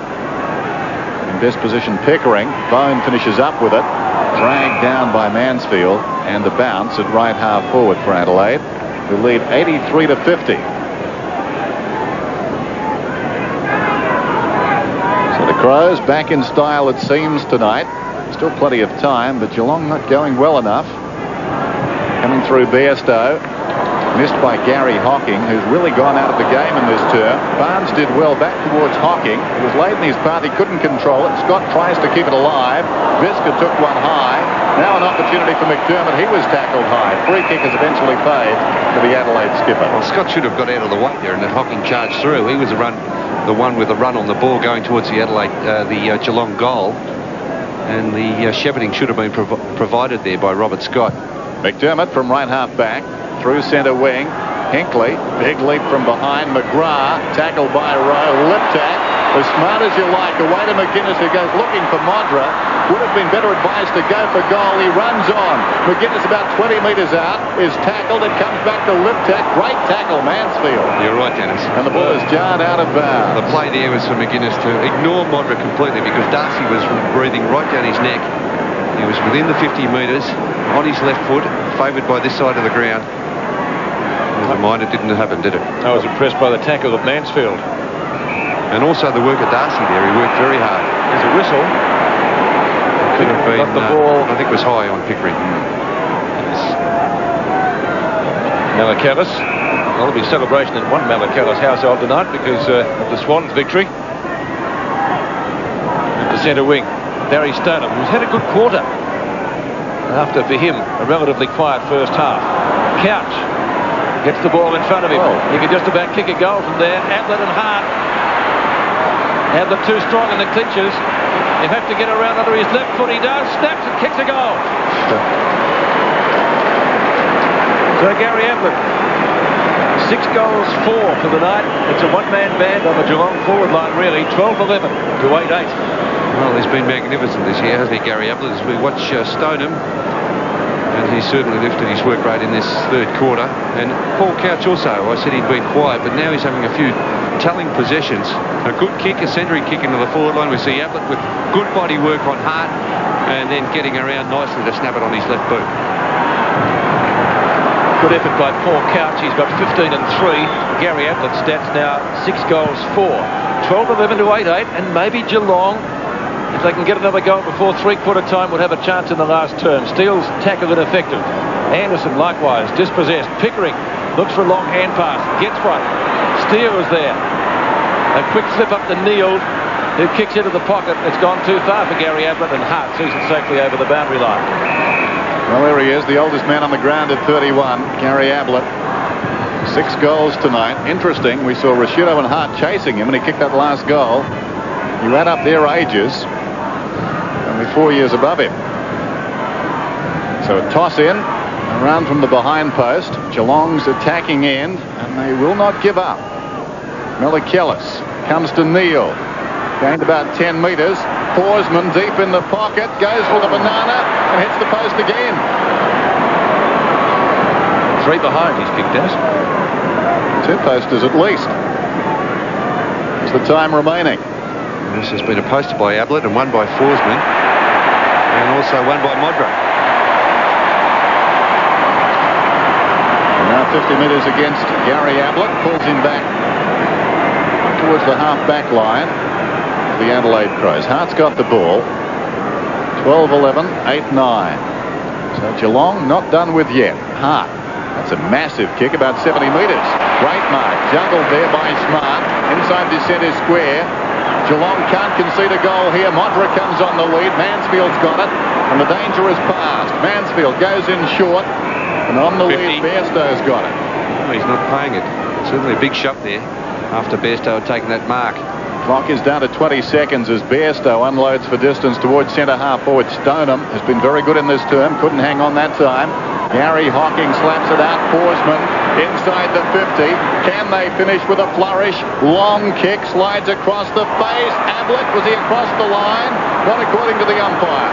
He was tumbling back. He controlled the ball well. He concedes some ground. And the mark is held here by Tudor, but the umpire insisting it come back to Ablett. He'll have to have a shot. Yes, we're awaiting the siren. Now the umpire has whistled time on here, and we're down to 2 seconds. Well, he still can't pass it, Peter, because the clock has stopped. But of course, when the umpire signals time on, you're right. He will have to have a shot. No, he's played on. He's played on. Now that's interesting. That's shades of the WAFL. But the umpire's let it go. He can't play on after the siren. Well, the umpire didn't hear it, obviously. and the behind will stand. Well, it's happened a couple of times this year. I won't mention the other players because they're too embarrassed. But the one was at Footscray. So three-quarter time, an interesting end to the third term. Adelaide 12-11-83, leading Geelong 8-10-58. The name of the game is Australia.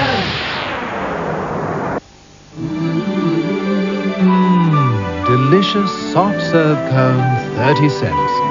30 cents? 30 cents, but only at McDonald's. It's my time. The Myer Stocktake sale is in its second big week with fantastic new savings on top brands like Pierre Cardin, Philips, Slazenger, Inoxa and many more. It's on now, so you'd better be quick. That's the Myer Stocktake sale for you. In this month's Women's Weekly, there's much more than in other magazines. Exclusive photos of Jane Seymour's beautiful wedding. Nicole Dixon talks to us about her bulimia. We visit the Hogan's Hollywood mansion. Linda's outrageous. We find the women the Beatles left behind. Your baby's personal horoscope. Delicious sugar-free desserts. How did Di's stepmother win her dashing new count? There's much more in the Women's Weekly. More of everything I want. Out now. It's Nissan's worldwide 60th anniversary, and Nissan dealers are committed to selling 6,000 vehicles in just 60 days. So they're making offers you just won't believe. Now here's your chance in the next few days to get the Nissan Catch of the Year. The big tough Nissan Patrol, the Pulsar sedan and hatch, and nothing compares with Pulsar. Your chance to hook the big one from the Nissan range. But hurry, because come June 30, finito, kaput, ha-ha, that is all.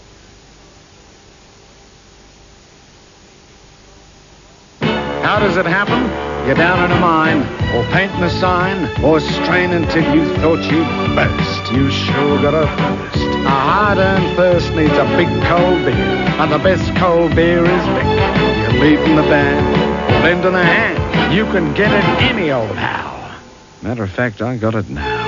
A hard-earned thirst needs a big cold beer, and the best cold beer is Vic. Vic Bitter. Wednesday. Sam? No. In Hey Dad. You don't even know what I want. Too bad. No. Oh, that feels so good. Betty goes competition mad. We're going to make a killing. And so will Dad at dinner time. Well, which ones are the dog food?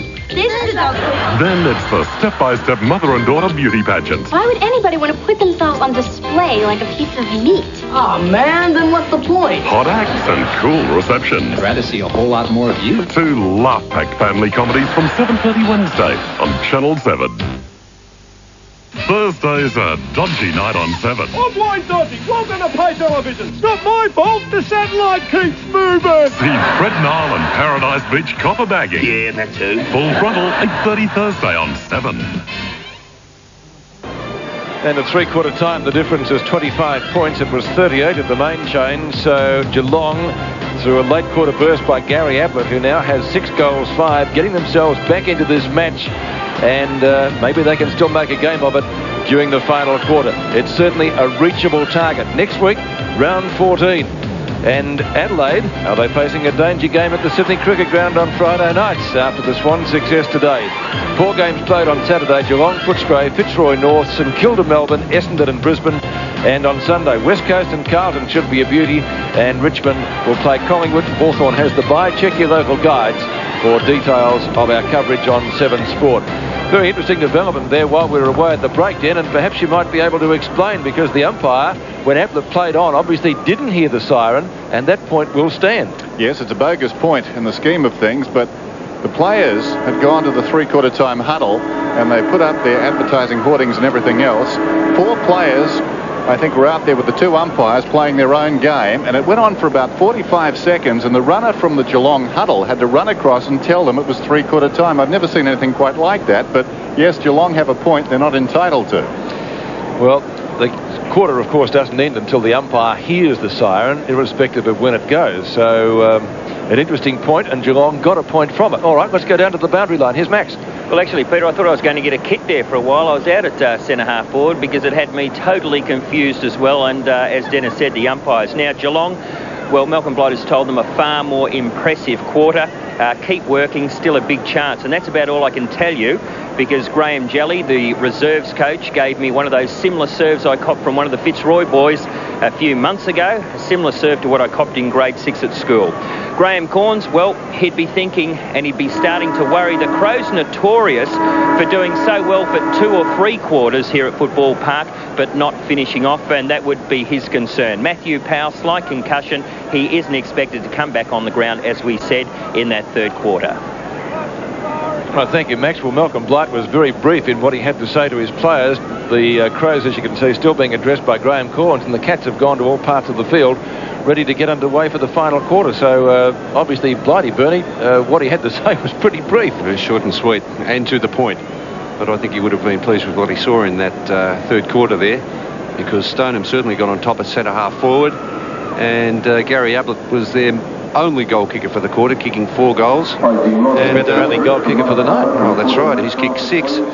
The only other goal kicker was Tudor, and Stoneham's kicked 1. So there hasn't been much happening in the Geelong side. Lucky they've got Ablett up there on the forward line. Of course, he's a magnificent player, Gary Ablett. But they really do need to start working very hard around midfield if they are to win this match, Geelong. Can you see them doing it, Dennis? Can you see them doing it? Geelong getting up? Well, they've shown terrific attitude all night. They're not playing well. I mean, they've got a match winner up forward, so if the midfield can, as Bernie was saying, just come to the party. I mean, it must be frustrating for Malcolm Blight. When they go forward, I mean, always a chance of getting a goal. Adelaide got those 6, so it's a question of supply. If they can get the ball down there often enough, they're not gone yet, the Cats. No, I think this first goal would be interesting, wouldn't it, Dennis, in the last term? Yes, they've got to try to get the first goal. 25 minutes left in this match, and Geelong's season perhaps riding on it. Adelaide with the advantage of 25 points, led by 38 at half-time. Barnes and Wren go at it. McDermott, tackled by Malachellis, and gets taken down. And once again, it will be a bounce. 12 and 9, or 9 and 12 for Chris McDermott. They could probably use a lift from Gary Hocking in this last quarter. He's only had 9 and 4. Both Hockings have been fairly quiet. Bone gives the hand pass away. Tregenza, little hand pass inside 50. Rose got it. Tackled by Stephen Hocking. Still gets his kick. Smart comes at it from behind. Liptacker's there, but Geelong through Darcy are going to run the ball out. And Couch kicks to centre wing. Barnes, strong mark. Preferred by Malcolm Blight tonight in the rucking contest over Hooper. He could have a couple of runs in the first 2 terms. This is Forsman. Ablett will be the target. 1 on 2. Lee comes from behind. Left foot snapped by the champ. Looks pretty good. He's got the goal. 7 goals to Gary Ablett. And it's almost a one-man band down there on the Geelong forward line. 12-11 to 9-10. And this game comes alive, Bernie. There's 7 out of the 9 goals to Gary Ablett. And he is now the leading goal kicker in the AFL competition. And keeping up his average, he's averaged 7.8 goals per match. And there he is, a genius on that Geelong forward line. Gary Ablett, 31 years of age, and he looks as if he's getting better. Of course, he's led Geelong's goal kicking on 5 separate occasions. And having a chance this year to settle in at full forward should top the ton. Well, decision time for Graham Corns. Does he stay with Hunt? I guess he does. Ablett superb. 7 goals, 7 out of 9. As Adelaide work it down towards their half-forward line. Smart's in front. Now suddenly the Crows are being challenged. Here's Rowe, Hocking. Hocking and Rowe, and now McGuinness, the third man. McGuinness with a chance. 25 metres out.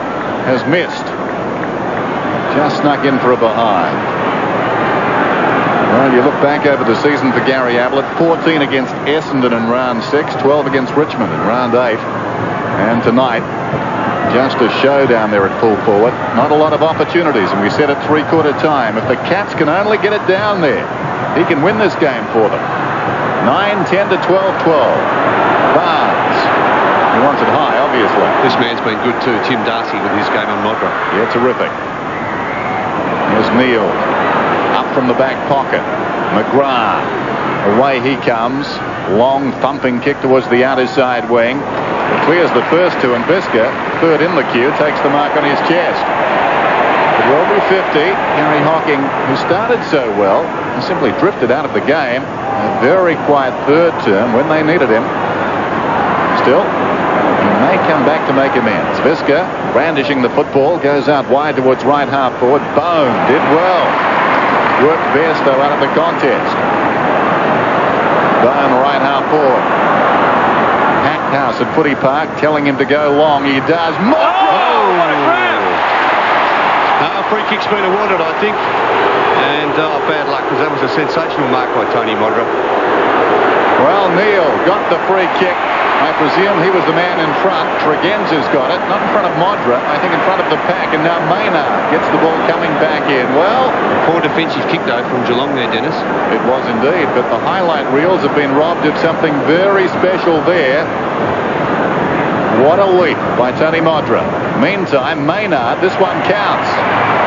It's close. He's missed. Well, that was poor defence by Geelong there. No one back, and that ball went through at about head height. Had it been accurate, it would have been a goal. 21 points the difference. 22 minutes left in the match. The closest Geelong has been since the first quarter. And Darcy, we spoke of him just moments back, has done a great job so far. Maynard in front, Tregenza at the back, just about brought it down. Bit of judgment. McGuinness through some very heavy traffic, finally affects the hand pass. Tregenza gets it back from Rowe. McGuinness, left foot snap off the side of the boot. Might be a behind, might not be even there. Modra this time. Yes, he's got it. Tony Modra finally gets his first goal in the last quarter. And what a time to get it. 13-13 to 9-10. The Crows have the answer. That was a badly needed goal, wasn't it? Things had really stagnated for the Adelaide Crows. We see a good build-up here. McGuinness very busy. High kick into that forward line. Looked almost as if it was going out of bounds there for a minute. A great mark by Modra. Good judgment shown. The ball floating everywhere. And took the opportunity to play on and kick that goal. A timely goal for the Crows, kicked by Tony Modra. His first. He has 1 goal, 3. The crowd comes to life again. This match is certainly well and truly alive. This is Tudor. He'll be looking in the Adelaide territory. Hart in front. A morale-boosting grab by Hart in front of Gary Ablett, who tonight has kicked 7 goals. Hart goes in short. This is Tregenza. Again tonight he's been handy. Close to the boundary line. Kicks it towards the wing. Barnes, the big attempt. Over the top, Mansfield. Out through his legs. Barnes likewise. Pickering goes off the ground. It appeared out of bounds. It was, and we'll have a throw-in on the outer side. Well, every time they've been challenged, the Crows tonight have had the answers. 91-64. Just under 21 minutes remaining. Wren gets it down. McDermott under no pressure really. Floats one down towards half forward. Back goes Bone. McGrath dragged him down. He's caught. Yeah, he did, because Tim McGrath saw he was about to be tackled, and there's just charged Randall Bone. I think that's a very good decision by the umpire. I think in fairness, McGrath thought he was out of bounds. Bone's got the ball hard against the boundary line. The centering kick, Modra worked under the ball by Darcy. It runs free behind. Smart's got the pace. He pulled away from Stephen Hocking and then does a pirouette around him and kicks a goal. Well, the artistry of Ablett at one end and the athleticism of Smart at the other. Yes, he's a real athlete, isn't he, Nigel Smart? And now that makes it very tough for Geelong. The margin out again to 33 points. Which is literally what it was at quarter time, Bernie. That's right, Peter. As we see this in replay, the pace of Nigel Smart, doing all the hard work, getting around Steve Hocking very easily. And in the end, a pretty simple shot at goal. That initial pace off the mark, doing all the damage. Made it look easy, but that was a great goal kicked by Smart. 33 points again in favour of Adelaide. They've answered the challenge as they have done all night. McGuinness. 26,504 people here tonight. Neil, a good punch away. Darcy and Modra. Modra's in front. Can he kick another one? He's out of bounds. No, it's going to be a throw-in. McGuinness' stats very good too tonight, Peter. Well, usually they are, aren't they? What's he got? 18 and 9. Yeah. Very busy player. And McDermott always well up there in the stats. Bone taps down. Ball hits the deck. McGrath trying to get it out. Stephen Hocking's there. Quick hand pass. It's going to be another bounce. So the top crowd are getting certainly their money's worth tonight. Geelong making the challenge, but 2 good goals by Adelaide and put them back in the box seat to take this match out. Scott. Seen too much of him tonight. He's come in and burst. Couch taps forward. Not too much on offer there. McGuinness and Couch. Oh, lovely ball by McGuinness. That Long left footer, put to good advantage. Oh, at the back is Hocking, marks over the top of Rowe. And Stephen Hocking. Had his covers lowered in the first quarter by Smart. That'll be a mark to Anderson. His stats are always good. 13 and 6. He's taken 4 marks. What an asset after transferring from Essendon. It's at half forward. Mansfield chips into space to take the mark. Time, the essence of the contract, and so far as Geelong is concerned now, they've got to get 5 goals. That's a good mark taken by Rouvray. Just up from centre half back. Rouvray towards half forward. Smart got hands to it, couldn't hang on. Bone crashes through. Well done. Too slow though. Forsman got him. McGrath jumps on top and we'll have a ball up. Tim McGrath working hard at centre half back. There's Randall Bone. He's done pretty well at centre half forward since he went there.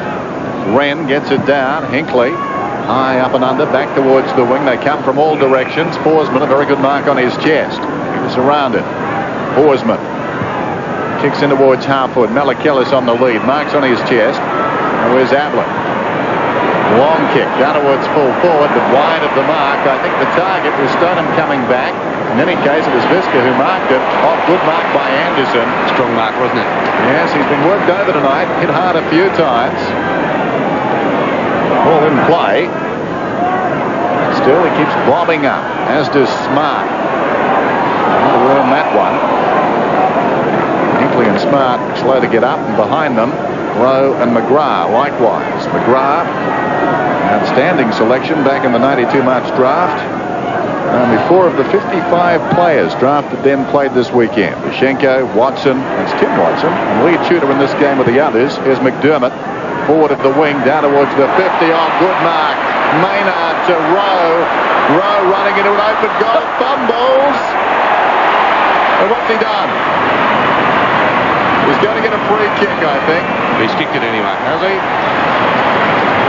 Maynard working, but it's a goal.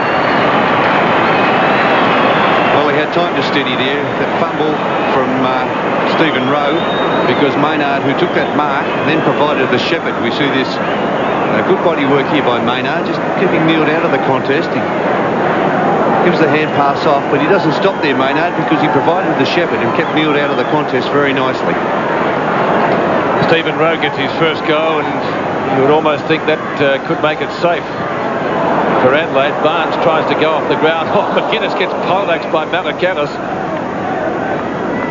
And the umpire calls for it. It's going to be his. Good work by Big Sean Wren again in 2 feet with that smother. He's done excellent work tonight. Took a real specky earlier in the game. In line for mark of the week. Anderson does the ruck work, gets up high. Here's Wren. Newly found skills, gets it back from McGuinness. Yes. Always looks good on the stat sheet. Steele goes in, overruns the ball. McGuinness again, superbly done. Long raking left footer again up towards full forward. Darcy, did he touch it? Could be a chance for a snapshot. And he's put it through. That's Limpact. He's got it. The name of the game is Australia. The international version of Magna is making a big noise overseas. One reason is that it has a great V6 engine. Now Mitsubishi is proud to introduce the Magna V6 to Australia. Luxurious, refined, and with all the power you need.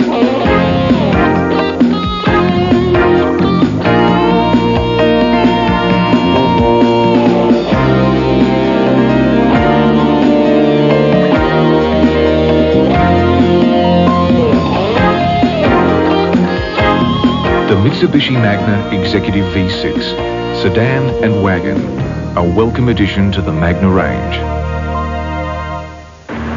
If you're in business, ask yourself this question.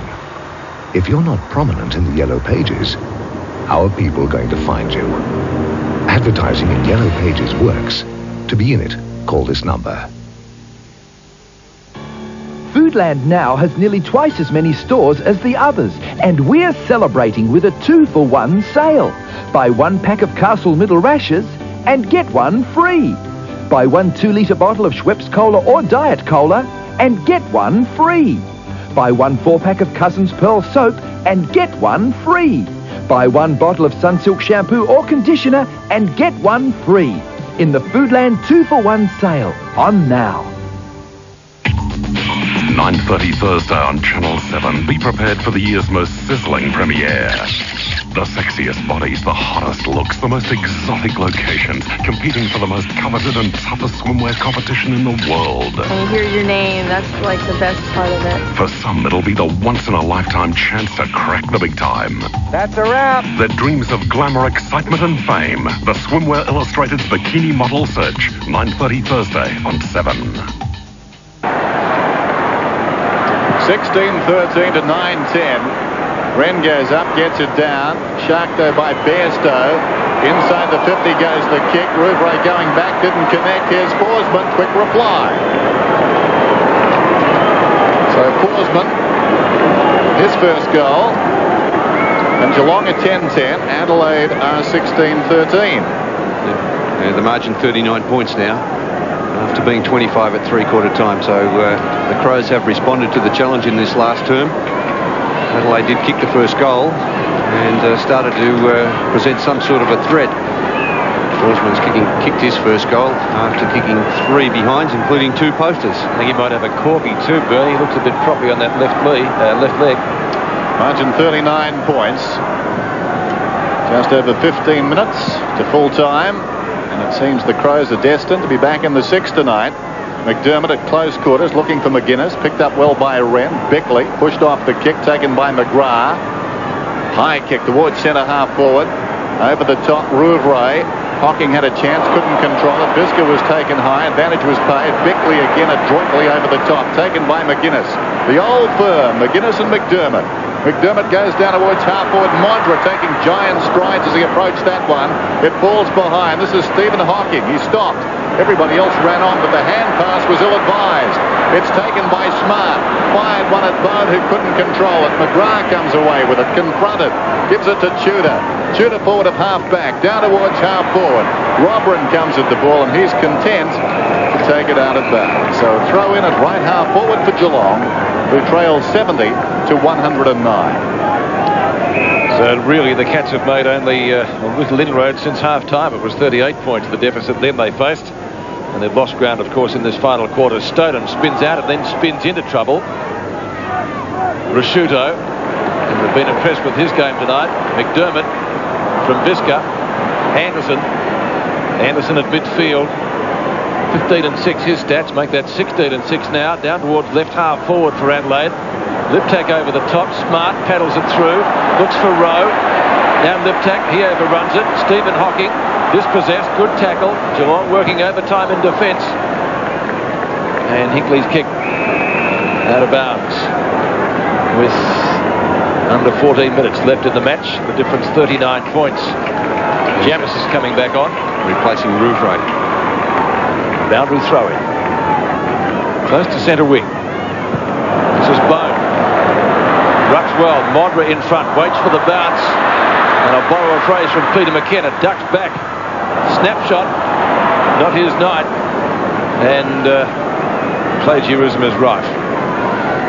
So Modra's tally one goal 4, Bernie, is it? Yes, 1 goal 4, including a poster. But full marks to Tim Darcy for his game at full back tonight. Yeah, not too many have kept Tony Modra down to a tally of 1 goal 4 here at Football Park. Still a few minutes to go, 13 and a half. And he has the opportunity maybe to get a couple more. But Tim Darcy, while his stats aren't that impressive, he has done a very good job. Crowd giving him the hurry on. Getting louder and louder. And finally Darcy goes long, kicks to half-back. Mansfield takes the rebound. It comes down there to Lynch. Lynch's kick is short, up towards the centre wing position. Smart. We just about have to have him in the votes too. Good tackle by Couch on McDermott. Adelaide again with the numbers at the fall of the ball. It's that man again, Nigel Smart.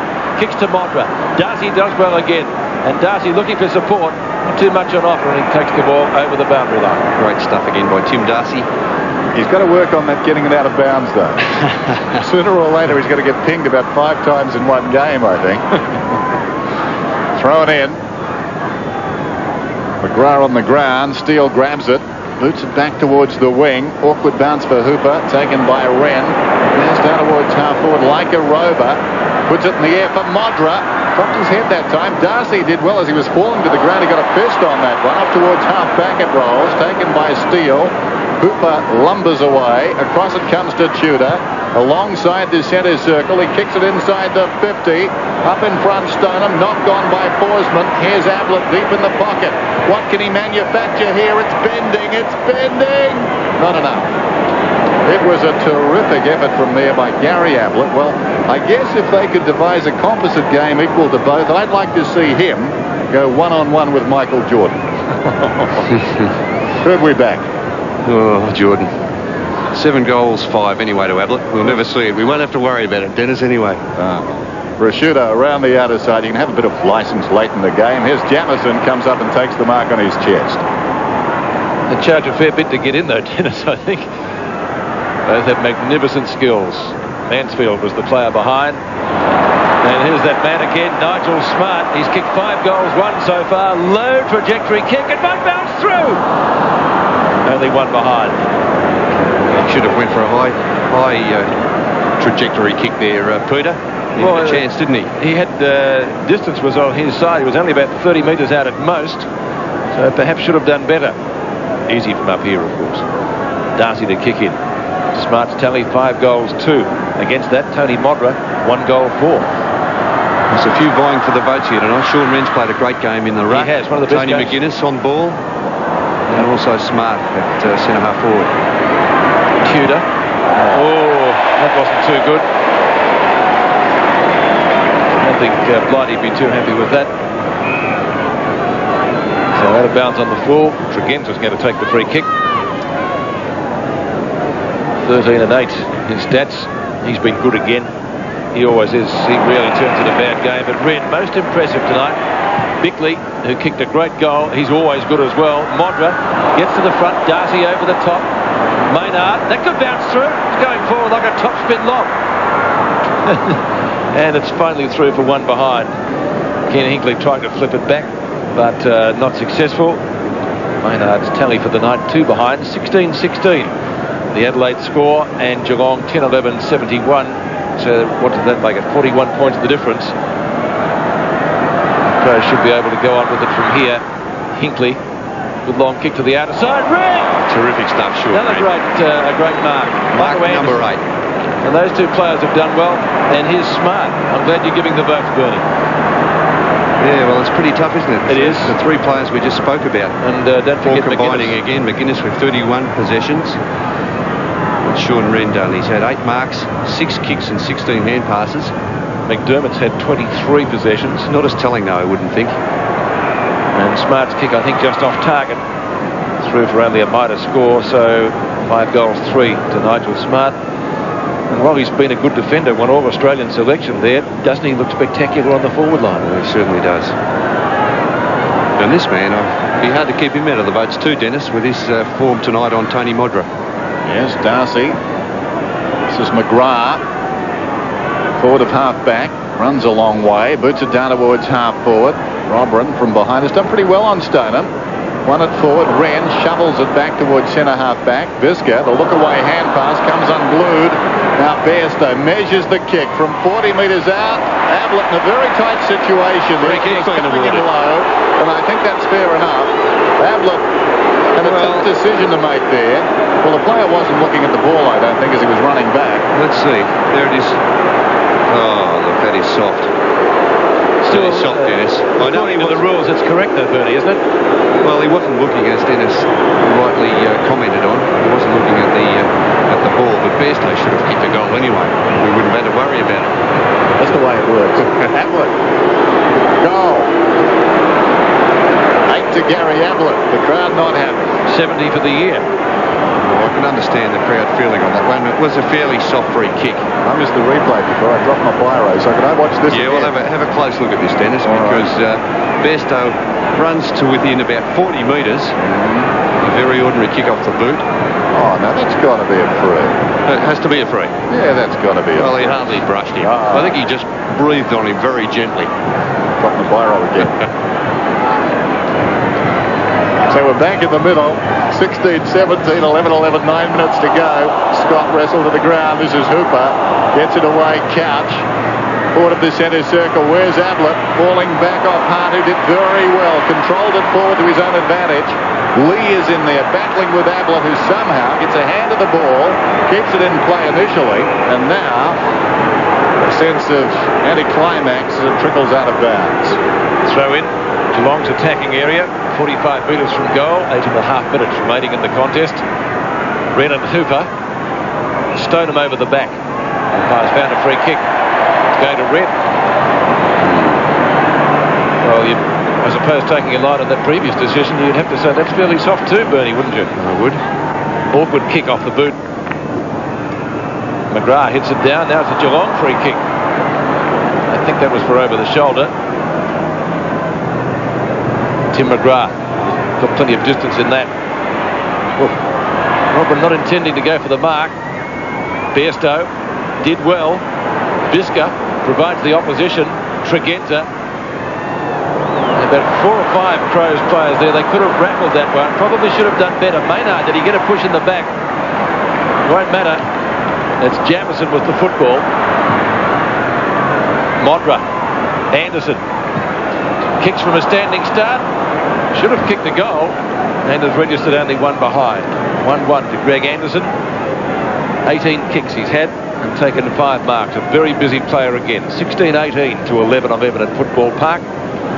Gave the attendance before. Another packed house. Tim Darcy goes in short. Finds Malakellus over the top of Rowe. Intended for and finding Lee Tudor. Tudor chips it in short to Gary Hocking. He started well, but we haven't seen too much of him, especially after quarter time. Robin's fist away, almost effective. Rashuto now, trying to get a hand pass back. Jamison, good tackle. Hocking again. Oh, lovely smother by Wren. Geez, had a good game. One of the best I've seen him play. Tregenza off to Rashuto. He's had a good match too, speaking of valuable players. But Adelaide have had winners all over the ground, haven't they? This is Darcy, who's probably been Geelong's best with Ablett. That's a great mark too. McGuinness. Every time one of them lift, we see an extraordinary performance here from Tony McGuinness. He certainly doesn't want to be forgotten for the votes. They know you're voting, don't they? 31 possessions he's had. Modra in front. Darcy again right there with him. And Mansfield successfully seeing the ball over the boundary line. 6.5 minutes left in the match. That's Sean Wren. You know, some of the stats you don't see with Sean Wren, though. He's had... what's he had, Sean Wren? Just looking at his stats. 8 marks, 7 kicks, 18 handballs, and about 4 smothers as well, Peter. Oh, that's BOG. Very close to it, Dennis. Smart in a headlock. 16-18 to 11-11. Paul Couch. Well, this one's gone. He's waiting to come back on.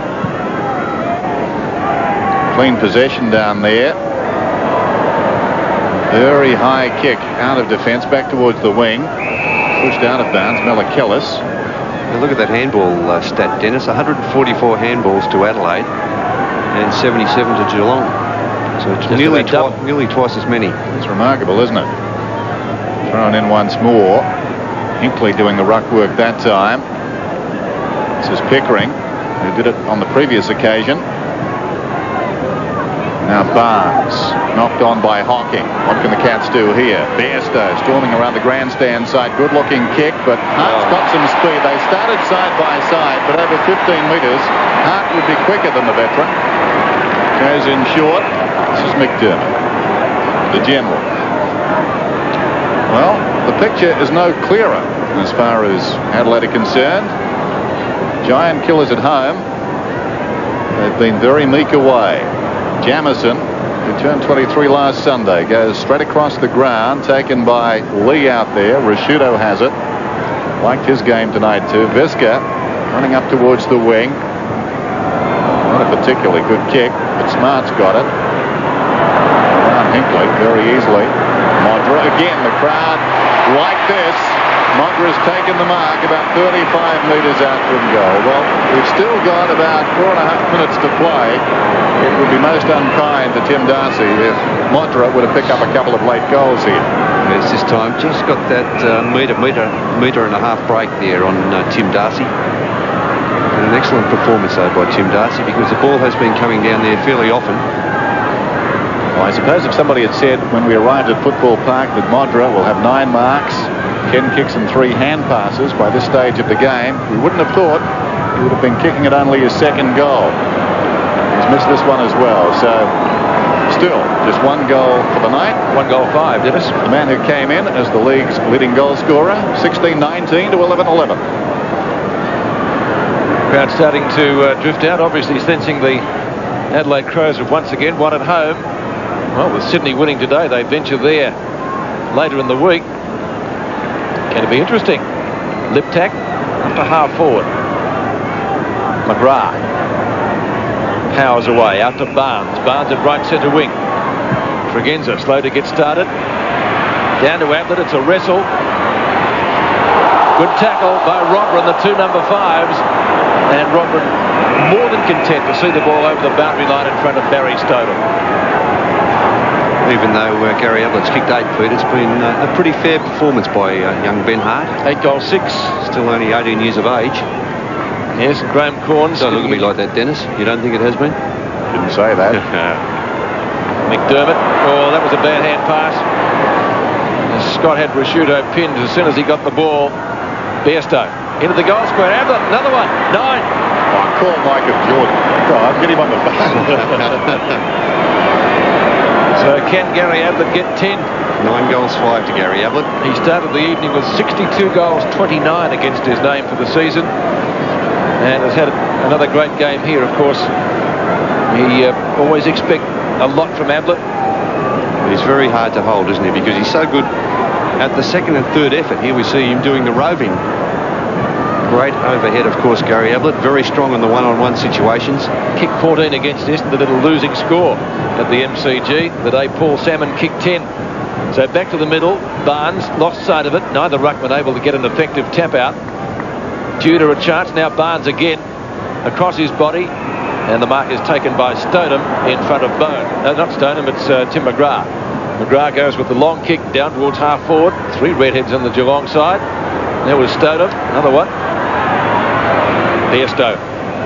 Nice snap. Bends it back. Ablett has taken the mark right on the behind post. Now, talking about votes, how do you keep this man out of the votes? Well, 9 goals in the lose. Well, we can't fit them all in. You're going to have to.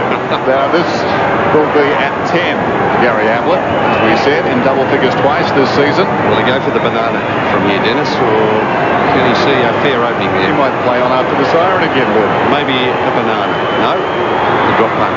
Kicks, and kicks truly. 10 big ones for Gary Ablett in what's going to be a losing cause. Quite remarkable. 13-11 to 16-19. Only 26 points in it, but under 2 minutes to play. Well, he's kicked 8 goals in this second half, Gary Ablett. A lone hand. In fact, only 3 other Geelong players have kicked goals, that being Tudor, Stoneham and Forsman. A wonderful performance by this man. I'll take that back about Ben Hart now, Dennis also. Well, it hasn't been down there too much, has it? I mean, true. If only they could have got it down there more often, Geelong, as far as they're concerned. Rashudo, sensational. Big fist on that one after Tudor kicked the ball towards half forward. Scott has been pretty quiet, wrestled to the ground by McDermott, and the ball up. So Adelaide back into the top 6 tonight, and they've done it in style, although Geelong have never given up. Bounce inside the centre square. Barnes tries to hook it behind. Eventually, it's Tregenza. Boots it down towards half forward. Awkward bounce taken by McGuinness. Hand passes back over the shoulder. Stephen Hocking gets it down. This is McGrath, right half back. Tim McGrath hoisted high towards the wing. The big man again. Wren almost on the chest. Coming to meet him solidly. Forsman. Brilliant pick up there by Steele. Pushed off the kick. It goes inside the 50. Lee kept it in front nicely. Robran to Hart. 10 kicked on him today. Bickley runs away from half-back.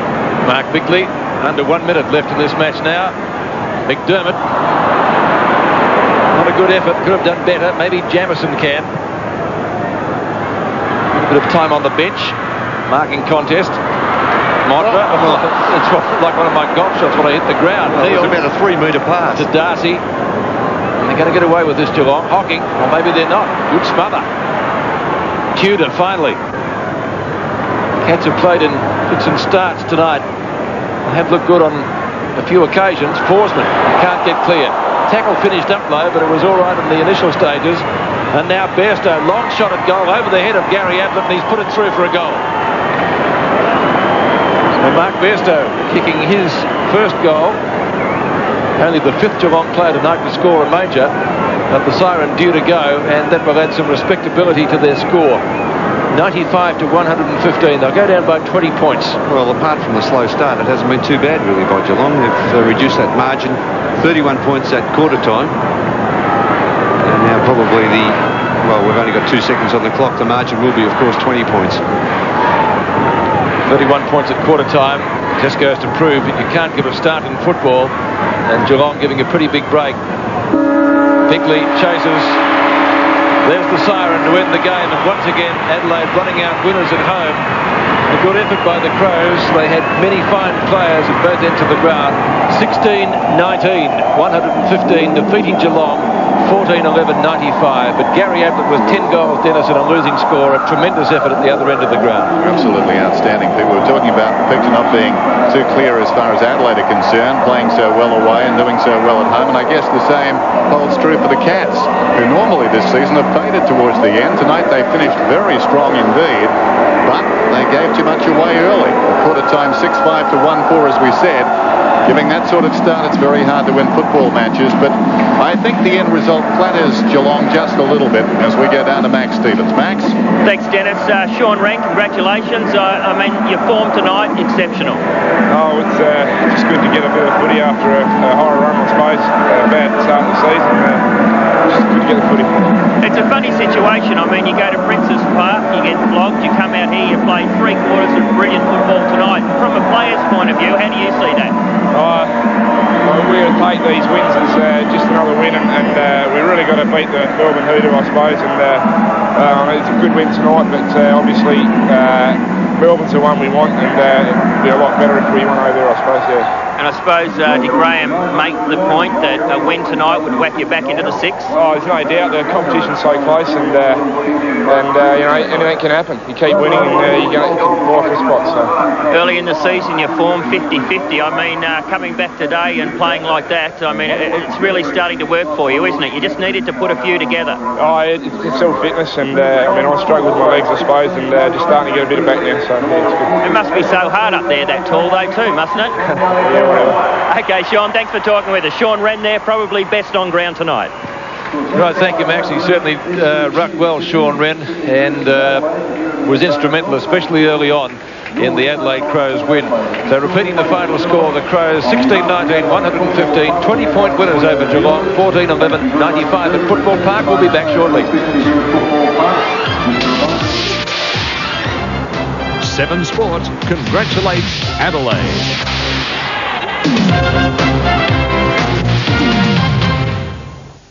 Did you solve one of the most thrilling mysteries ever made?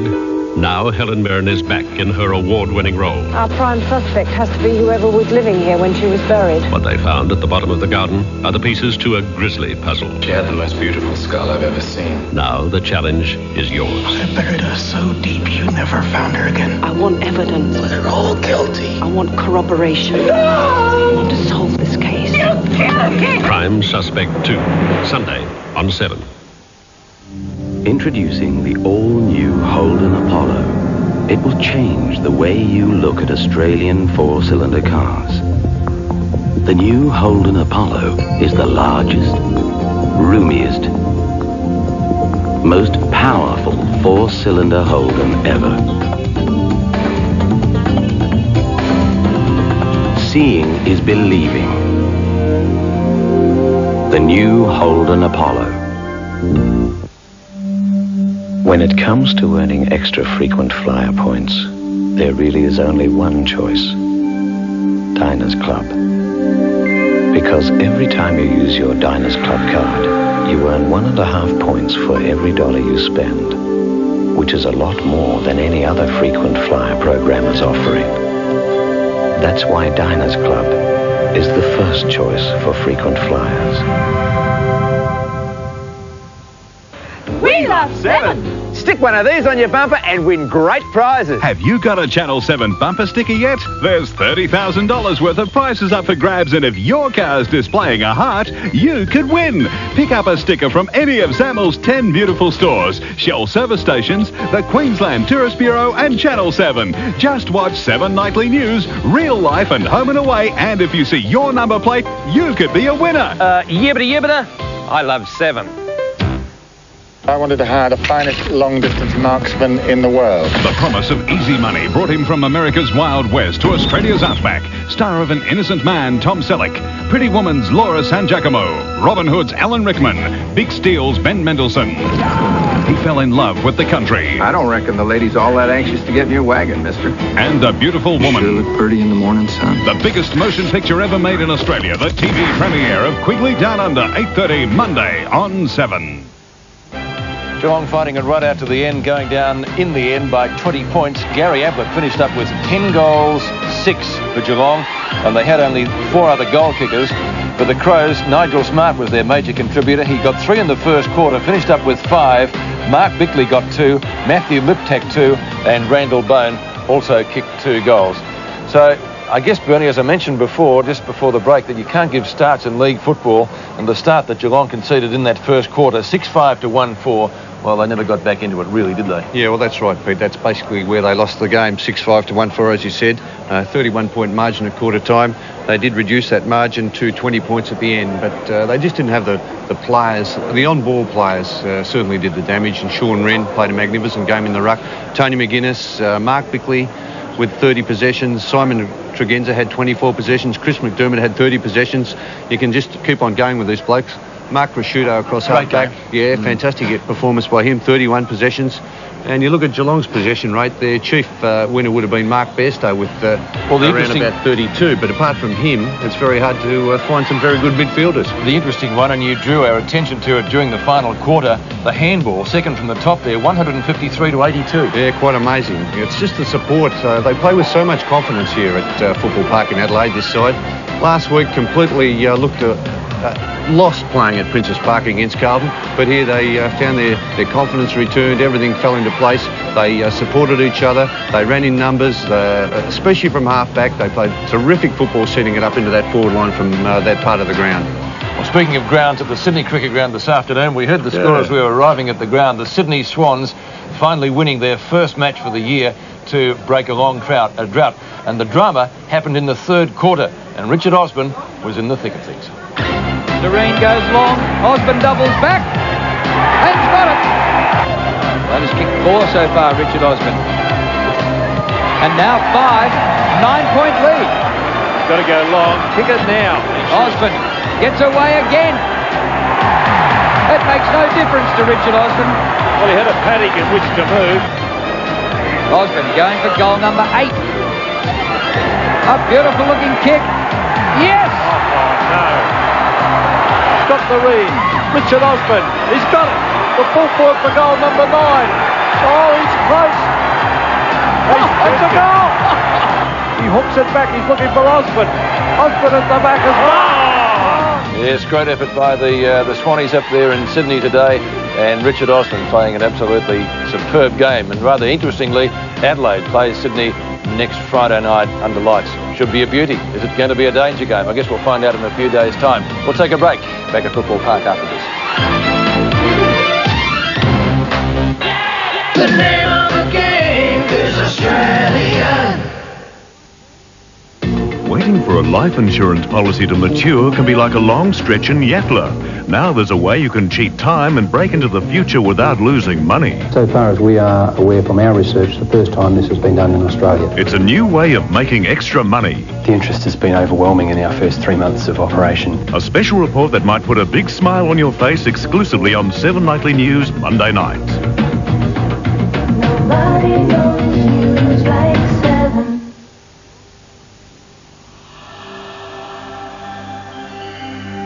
If you join Diners Club during the next 2 months, you could win one of 20 flights to destinations all around the world.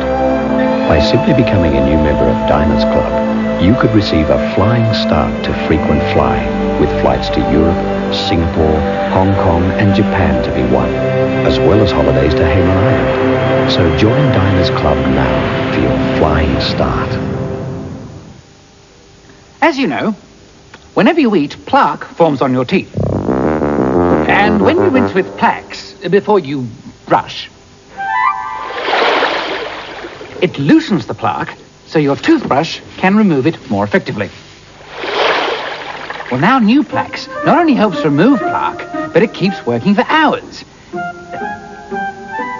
to help stop plaque reforming. New improved plaques from Colgate. Saturday, POP stands for the local council. Vote logging. And it's anything but a clean fight. He's trying to make a fool out of my old man. The opposition pulls some dirty tricks. You're not married to the woman with whom you've had 7 children. And the Larkin family pull a few of their own. What's his other wife? Politics has never been funnier. 1 all, I think, dear. And Charlie's in trouble with his accounting. Helping me with my tax problem. What will Marietta do? I think I've left home. The Darling Buds of May, 8:30 Saturday on 7. From the master of the macabre, Stephen King, comes a trilogy of terror, Cat's Eye, next on 7.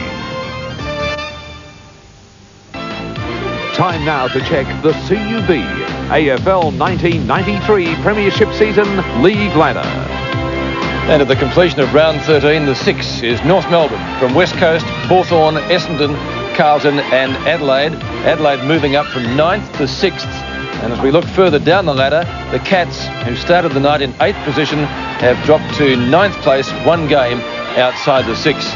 And so next week's match for them against Footscray is indeed vital if they're to stay in touch with any finals aspirations they have. Friday, Sydney and Adelaide.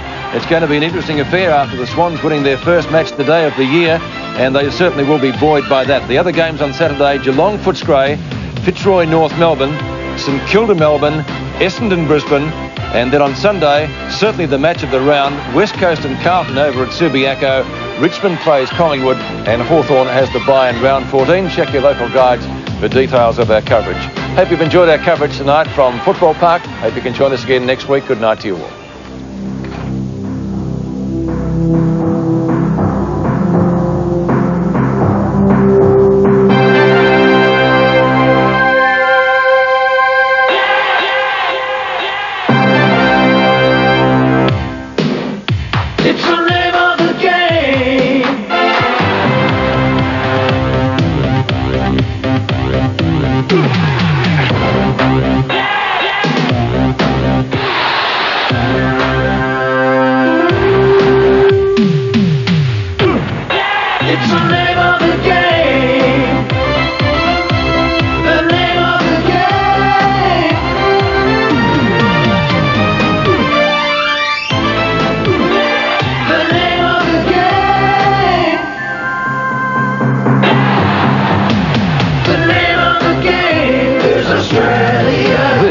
Has been a 7 Sports production.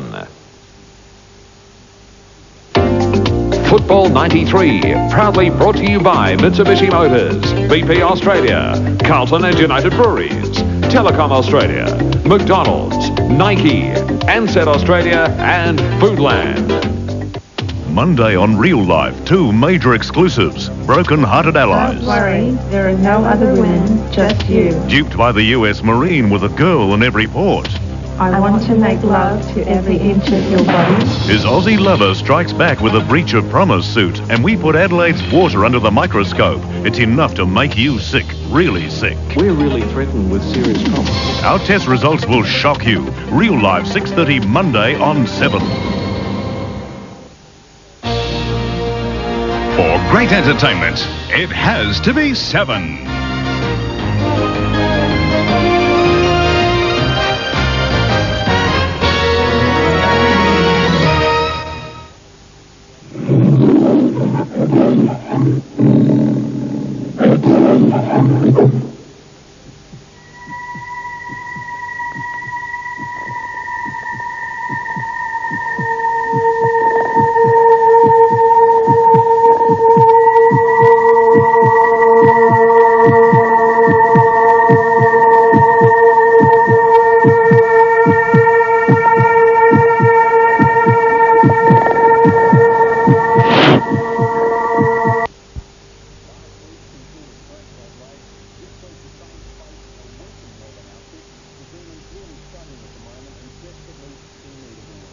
The Saints, though, have an awesome forward line that revolves around Tony Lockett and Stuart Lowe, and they could prove the difference. Your commentators, Bruce McAvaney, Ian Robertson and Ross Glendinning.